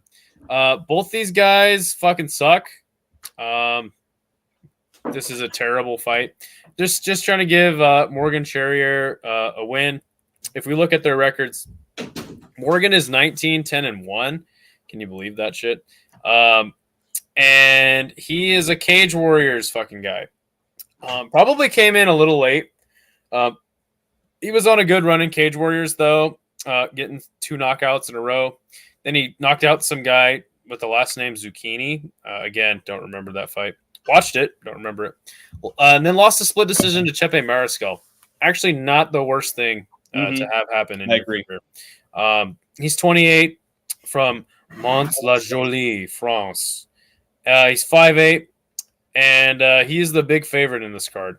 On the other hand, you have the 34-year-old from Curitiba, Gabriel Miranda. Fly is his nickname. Look at that mustache, though. It's fantastic. Yeah. Right, brothers. He's 17-6, 4-1 in his last 5, as is Morgan Charrier. But I mean, look at this shit. He fought in Brave. Okay, word. Got a sub. Good shit. Then he got knocked out by Benoit Saint-Denis. Yep. But look at this, man. He subbed fucking Shane Young. Dude, wow. Look. Let me tell you something. I'm not a professional fighter. I've been in one fight in my life on the streets, and you could beat him. I could probably submit Shane Young. Yeah, just like Shannon Ross. You know, Shane Young, Shannon Ross Club. Yeah, Shannon Ross and Shane Young are at a bar somewhere. Both those guys are knocking each other out. Yeah. Look, I mean, I'm sure that Hank the Tank knows all about Morgan Charrier because he watches MMA Guru videos nonstop. Yes. So he probably is a little higher on how this fight could go. Looks like Gabriel Miranda, though, is the submission guy. So there's that. I mean, maybe he gets a submission, but Guru actually hates on fucking Charrier. He's like, dude, this guy sucked on the regional housing guy in the UFC. I mean, look, he got 2 knockouts in his last Cage Warriors fight, yeah. So that's cool. Yeah, but he doesn't glaze him. Yeah, dude, I don't know. The split decision to Chepe Mariscal. I mean, again, I don't really remember that fight, but yeah, probably give me Morgan Charrier, who probably is terrible, but maybe he gets subbed. I don't know. Yeah. Let me know. I'm going with Charrier by round 2 KO. This is a good tune-up fight for Charrier. Gabriel Miranda has a somewhat intimidating submission threat in the early rounds, but then as his fights drag on, he starts to gas and loses takedown accuracy and control on the ground. And that's where I think Charrier is going to shine and hit him with something big that crumples him, whether it be a body kick or a looping hook. Morgan sitting him down and swatting him like the Fly, his nickname implies. What pushes me to pick Charrier right away was his ability to survive the onslaught of Chepe Mariscal, even getting the better of the exchanges for most of the fight, which convinced me that he had actually won their fight, and the judges had their blinders on and got the numbers mixed up on the scorecards. Charrier should be on a 2-fight win streak in the UFC going into this fight in Paris. Nevertheless, if he can arguably beat Mariscal, Lin-Manuel Miranda should be no problem at all for him. And the last Pirate's going to be taking that booty come Saturday night. No Aljo. Is that his nickname? Yeah, he's called That's the Last fucking Pirate. terrible. Such a goofy fucking name. That's terrible. I'm going with the old timey mustache. Nice. Gabriel will lose to another Frenchman. Damn. Zucchini Man to the rescue. Da-da-da-da. Shane Bum. Am I right? Don't forget Nicole. Do you know who he's referencing? Was that guy that fucking Shara Magomedov beat? Yes, he was the guy that Shara Magomedov beat the shit out of him. Didn't he? I think no, that was Piccoli. That was Piccoli. I have no fucking idea who Nicole is. Maybe that's what he's talking about. Y'all sleeping on the wax mustache guy. Takes big balls to rock a mustache like that. Or no balls. Morgan by knockout. I got into Juice Man says, I got into a fight a week ago. Oh. I feel bad that was my friend. He said, O'Malley is the go, and then I blacked out with hatred after that. Oh, my God. Nah, but we did fight for something stupider than that. Damn, that's wild. And classic Los Angeles dweller. I'm excited for the card. Okay.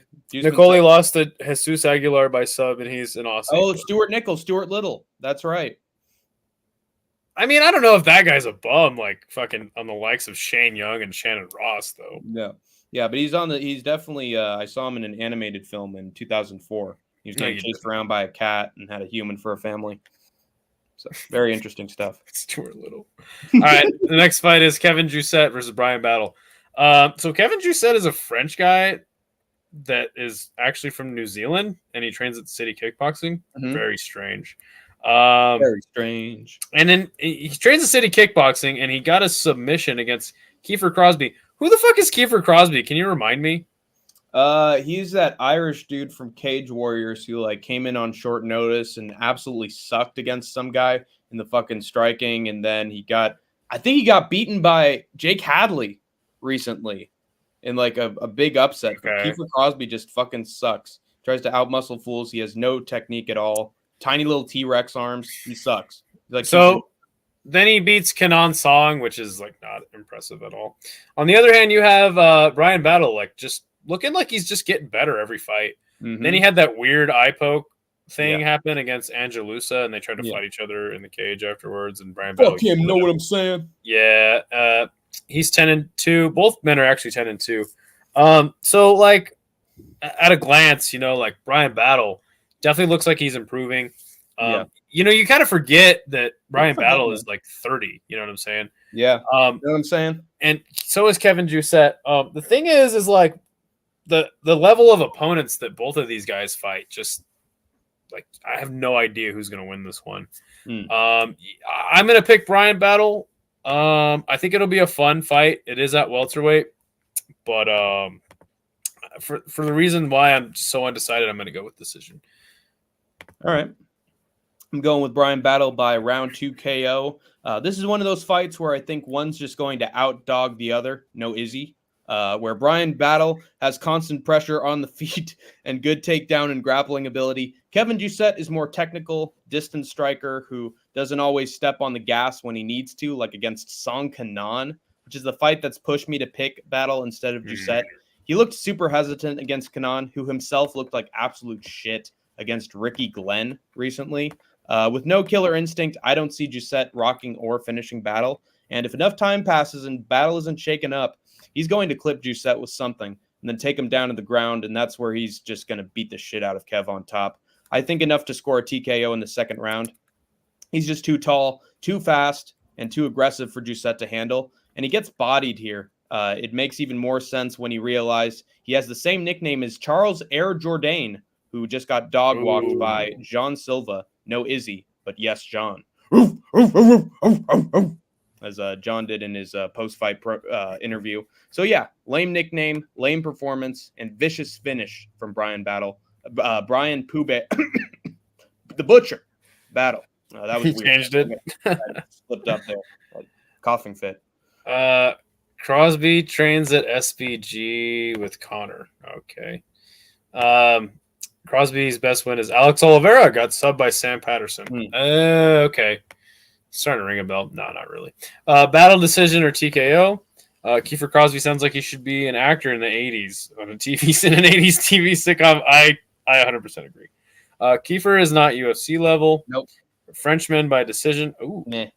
Fun fact: Song Kanon has a fight book against Muslim Salikov in UFC China. No, that's fantastic. I actually like It's that. good for China. Another snooze fight in our hands. What? I think the King of Kung Fu is going to beat the shit out of Song Kanon. I fucking hope so. That's going to be a good fight. Has Battle fought outside of the States before? I don't think so. No. It's an interesting question. Apex is his home. War is going to Battle this weekend, boys. Let's go. Wow. Let's go. The next fight is William Gomes versus old Mr. Joe Anderson Brito, who we all love, right? Yeah. We're all big fans of Big Mr. fan of Joe the Anderson. Yeah. I got him by round 2 KO. He's going up against William Gomes. Who the fuck is Giannis Gamori? I don't know who that is. He was the guy who Peyton Talbot knocked out with one punch. Okay. Francis Marshall, decent fighter, has a split decision win over him. Jarno Aaron's another decent fighter. But look, man, I mean, how can I pick against Joe Anderson Brito? This guy's fucking knocking out Jack Shore, submitting Jonathan Pierce. Knocking out is one word for it. Weston Wilson, Lucas Alexander, he subs, and he knocks out Andre Feely. Are you fucking kidding me? That's right. That was a weird ass fucking stoppage. I remember Stupid. that. But yeah, man, I just, there's no possible world where I'm gonna pick against Joe Anderson Brito. You got me fucked up. I don't know enough about William Gomes, but good luck to you, my friend. I think Joe Anderson Brito probably just brutalizes this dude. Whether or not he finishes him with a knockout or a sub, your guess is as good as mine. But let me go with knockout. Let me go with knockout for my boy Joe Anderson. I have got Joe Anderson Brito by round 2 submission. William Gomes can be a tricky guy to figure out for many fighters. His sole objective is not to get hit or exchange with his opponents at all, resulting in a bunch of toe tapping and hesitant combinations at range, and making for a very frustrating watch whenever you watch this guy fight. He won his last fight a whole year ago via dick kick KO, maybe the one time he's gotten a finish, and it wasn't even legal. His nickname's Jaguar, but he sure doesn't fight like one. Can you tell I sort of hate this guy as a fighter? I will be rooting for his destruction big time at the hands of Joe Anderson Brito. Look at Drunken Boxing's comment. Gomez, because he's my favorite fighter to watch. That is so sad. I'll be rooting for his destruction at the hands of Joe Anderson Brito, who has rightfully earned the nickname Tubarão, which translates to shark. This man-eater, no Jones, has absolutely mauled his last 5 opponents, most impressively choking out Jonathan Pierce after did something, man! Do something! And Lucas Alexander within a couple rounds. Bullshit from Rio with leg bleeds aside. Brito's been very good at making tall opponents seem small and either knocking out or absolutely smothering strikers on the ground. And I think Gomes falls into that category. Brito might eat a few leg kicks or jabs from Gomes at a distance. Then he's going to really pressure forward and start landing big shots on Gomes. Brito joke incoming. Eventually leaving him vulnerable enough to get the takedown and suffocate Gomes on the ground, getting the back and finding the rear naked choke in round 2. And when the referee tells Brito to let go of the submission, he's going to go, yeah, until they have to pry him off Gomes with the crowbar. Hey, a man can dream. The Apex is his home, referring to Brian Battle. Cool. That is hilarious. Damn, why does Brito look 49 and not 29? Yeah, I was thinking the same thing. In his early 30s. Brito by sub or TKO. Yes, exactly. Pretty good. Larry's got good picks. Gomes looks like he's trying to sell me bootleg cologne. Have you ever had somebody trying to sell you cologne at a gas station? Not at a gas station, but I actually was in France for a short amount of time. So I was getting sprayed with perfume bottles. I was in Canada. Oh, okay. Okay, so there you go. Fucking casual. What did you think about France? I thought the food was really good. It was fucking hotel food, and it was still fucking phenomenal. Okay. We went to some shops. I actually met this tour guide, and she was super nice and took me all around Cannes, France, and took me to the best ice cream shop they had in town. So really good experience and good views of the ocean too. It was a great time. Were people dicks? No, actually, because here's the thing. It's so funny. I got a guide from my school while I was even on the plane. I was reading through it. It was like, be careful discussing politics, culture, society, or anything with the French because they can be very hostile. Holy shit. Don't exactly like the opinions of Americans. And then I met a bunch of French people and they were super chill. And I talked about politics with them and it was all good. Dude, that's sick. Dude, That's the thing about traveling, dude, is like everybody's always like, oh, you don't want to go there. It's fucking this and that. And then you go there and dude, what you really find out is people are just fucking living their lives, dude. Yeah. Exactly. Oh, that's sick. Gomi, oh yeah. Gomi's got that Diddy smirk. No Diddy. I got William. His last fight was good. Brito lost to Bill Algeo, unfortunately. That dick kick was absolutely brutal. Yeah. Hank likes to call him Bill Algeo for some reason. I have no idea why. He's a cousin of is must-watch TV. You tripping, brother. So a kick to the dick for a body shot KO is worthy of your attention. He's roasting this guy. Apex or not, I'm just glad there's fights being put on every week or every other week. That's just me. Oh, and another thing, you wouldn't be able to watch him on TV because he's been gone for an entire fucking year. So he's not must-see because he's off the air. So, yeah, he's great. Juice Man drinking the UFC juice. No, Americans are usually the dicks. Most other cultures are pretty cool. Oh, okay. Well, there you go. Burritos is TV. So the next fight are middleweight co-main event. Dude, this fight is very important for divisional standing. Yeah. Nasruddin Imavov versus Brendan Allen. The one thing that I'm just worried about is that this fight could be boring because sometimes Nasruddin Imavov fights are boring. The biggest thing when it comes to Nasruddin Imavov is we know that eventually, even though he did knock out Jared Cannonier late in the fight against him, we do know that he sort of has cardio issues. Brendan Allen, on the other hand, in my opinion, does not have cardio issues. He's there 100% of the time, the whole fight. He's fighting his ass off. I really have just kind of not become a fan of Brendan Allen, but I've learned to appreciate his fights. Nasruddin Imavov, obviously the much bigger man. You would think like the more skilled guy, but just sometimes he just doesn't have an exciting enough fight. Right. Plays it too safe. So obviously, like I want to go Brendan Allen here, but it's just tough. It's a tough fight to pick. If we look through their records really quick, 14-4 is the record for Nasruddin Imavov. His last two wins are Jared Cannonier, Roman Dolidze by majority decision. And that was a terrible fight. Chris Curtis, accidental clash of heads, lost to Sean Strickland. Chris Curtis. And beat Joaquin Buckley. He is 28. I always forget how young he is. Yeah, and then Brendan Allen, just on a fucking hell of a run here. Chris Curtis, split decision. Paul Craig, submission. Bruno Silva, submission. Andre Muniz, submission. That was a shocking fucking outcome. Yeah. And then Christoph Jocko, he's a pretty middleweight. And they're both 28. I didn't even know that. The man from Louisiana coming over to show the French that Louisiana's got some of that French heart. Oh my gosh, dude, this fight is tough to pick. Especially since it's only 3 rounds, not 5 for a co-main event. Man. The thing about Brendan Allen is like, okay, people thought that Chris Curtis beat him in their last fight. Were you one of those people? I was actually somewhere else while the card was happening. And I thank my lucky stars that he won by decision. Because remember that was the first card that you and I picked as part of Big Red stream. And I went on a fucking hot streak on that main card. But I heard from people that Brendan Allen was not doing great in that fight. And Curtis was getting the better of him on the feet until that one knockdown at the end. But even that had some controversy. It was just a weird fight. I thought that Brendan Allen clearly won. Just my opinion. Yeah. The 3 rounds, though, man, that definitely is in Imavov's favor, especially in France. Damn, dude, this is a good fight, though. Again, divisionally and rankings wise, I just hope it's not boring, dude. I hope it's not boring. Nasruddin Imavov has a tendency to kind of make fights boring, if you ask me. Shit, dude. I don't know, dude. This is a tough one. I think that Imavov's coming off of a lot of momentum, though, after knocking out Cannonier.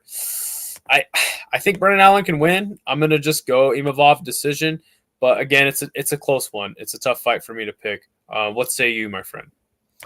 I have Imavov by decision, just like you. That Curtis rematch has made me question Brendan Allen's actual ability on the feet as of late.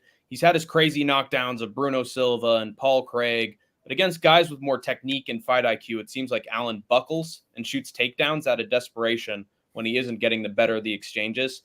And I think that's going to be what this fight is a majority of the time, over 3 rounds especially. It's crazy that this fight is 3 rounds, by the way. For a co-main event, what? It's just weird booking decision. Might benefit Imavov, actually, given his cardio, but I believe that Nasruddin Imavov will get the better of Brendan Allen in their exchanges. When Allen shoots his scared takedowns like Roman Dolidze, Imavov's going to stuff them and beat the crap out of Allen on the way up. No illegal knees, please. Imavov, thank you very much. If Imavov can stuff every single takedown attempt from Jared Cannonier over 4 rounds, I think Allen won't have that much for him to worry about. Given that Allen is generally low IQ, Joe Pyfer, crybaby buffoon, I wouldn't be scared of him in general before, during, or after the fight if I was Imavov. This should be a fairly simple 29-28 decision win for Imavov.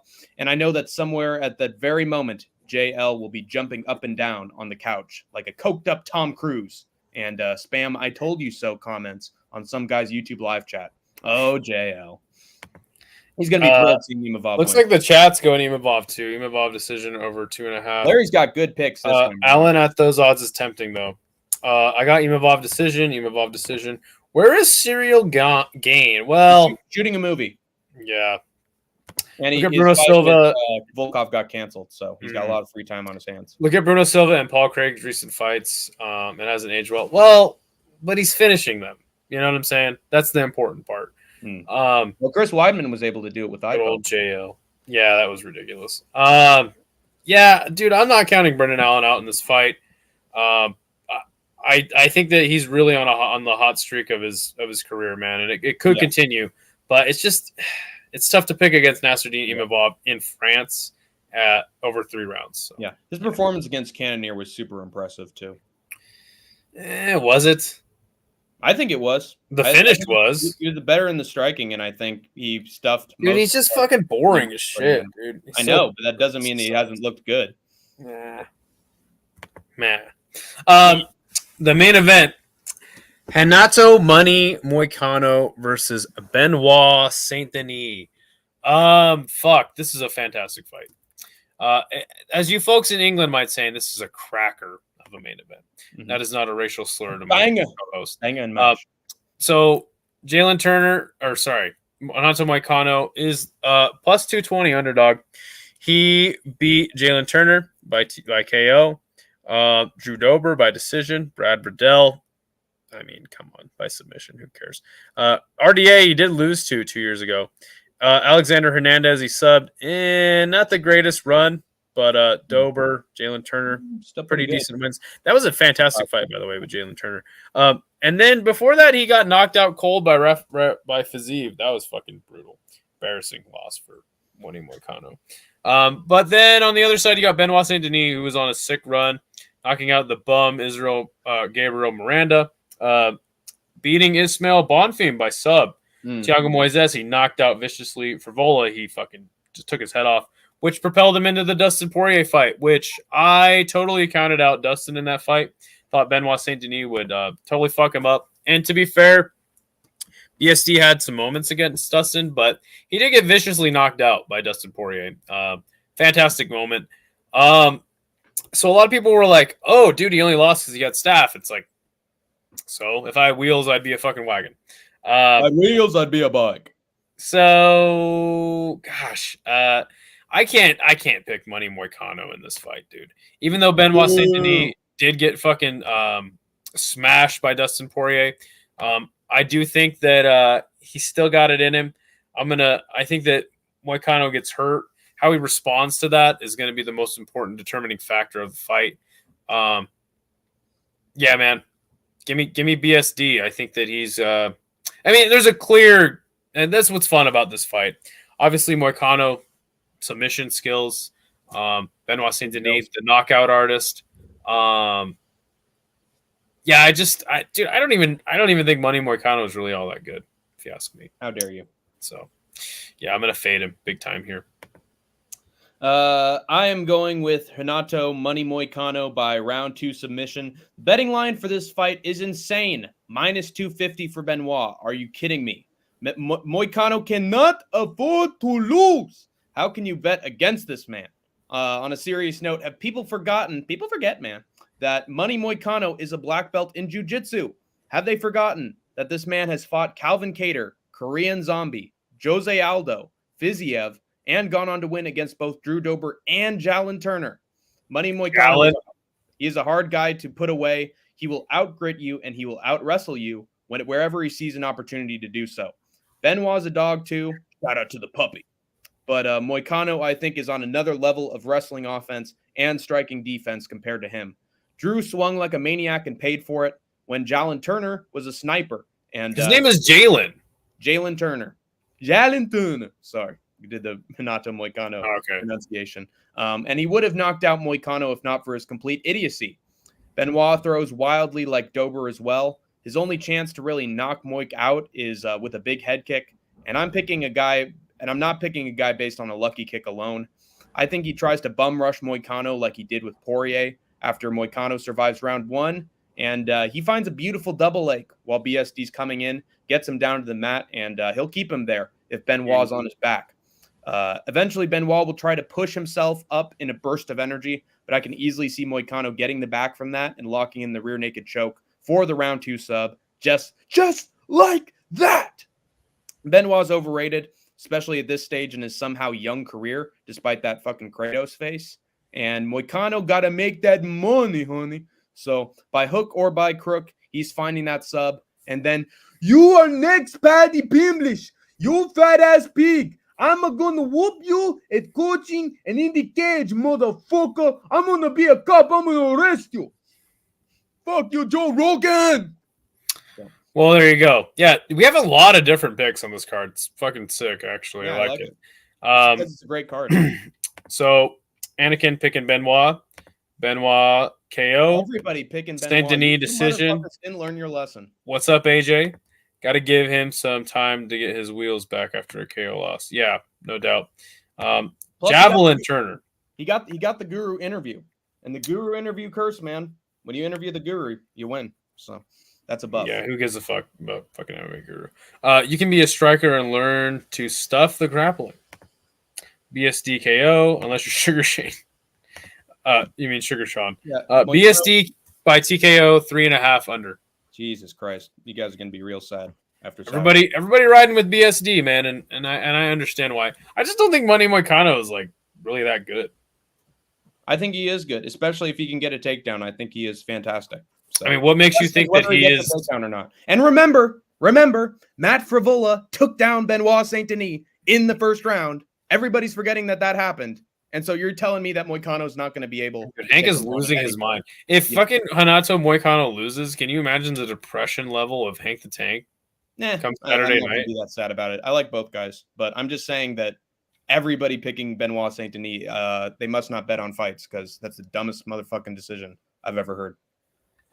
No, sure. I mean, if you actually want to bet money, you bet as far as an underdog, I guess. Yeah. I understand, but and yeah, I mean, I like your case for his submission, but I mean, dude, I just don't even think he's really that good of a fighter. He's had a couple of pretty impressive highlight reel, wins, and that's kind of propelled him onto the spot. But I watched this guy get fucking knocked out cold by Benoit or by fucking Fiziev, losing to RDA, and then really just his wins don't really impress me that much. I mean, in his last 5 fights. Alexander Hernandez, bum. Brad Riddell, fucking straight up bum.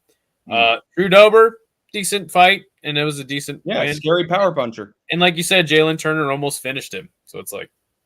Still beat his ass, though. Every time he got a takedown, he's dominant. I just don't. I don't know. I don't really think... I don't get the hype. I think that it's more like MMA Guru brainwashing, and people are just like, this guy's amazing. Guru interviewed him. Oh, Fortnite. Other people picked him as well.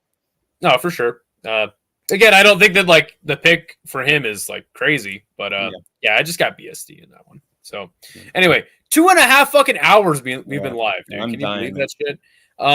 Also, one thing that I've noticed is, guys, what other MMA channel gives you 7 days a fucking week of content? No other fucking channel does that. That's what we fucking do over here. It's fucking wild, dude. We're giving you guys multiple shows per day.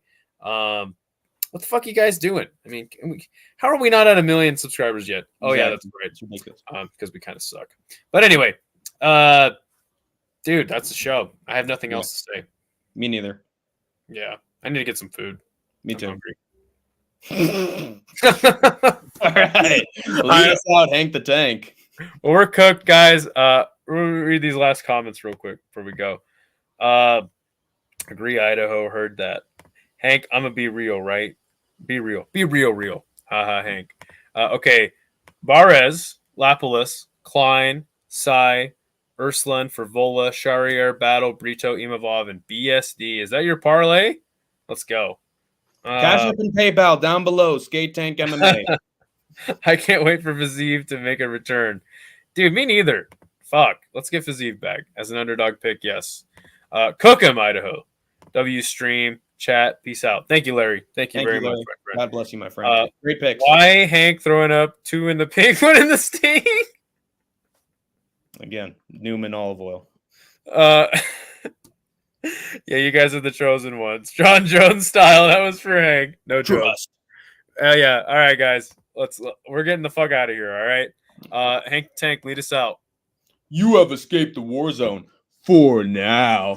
Oh, Joe Anderson Brito, you are so shit to Call of Duty, my brother. Yeah. Fuck.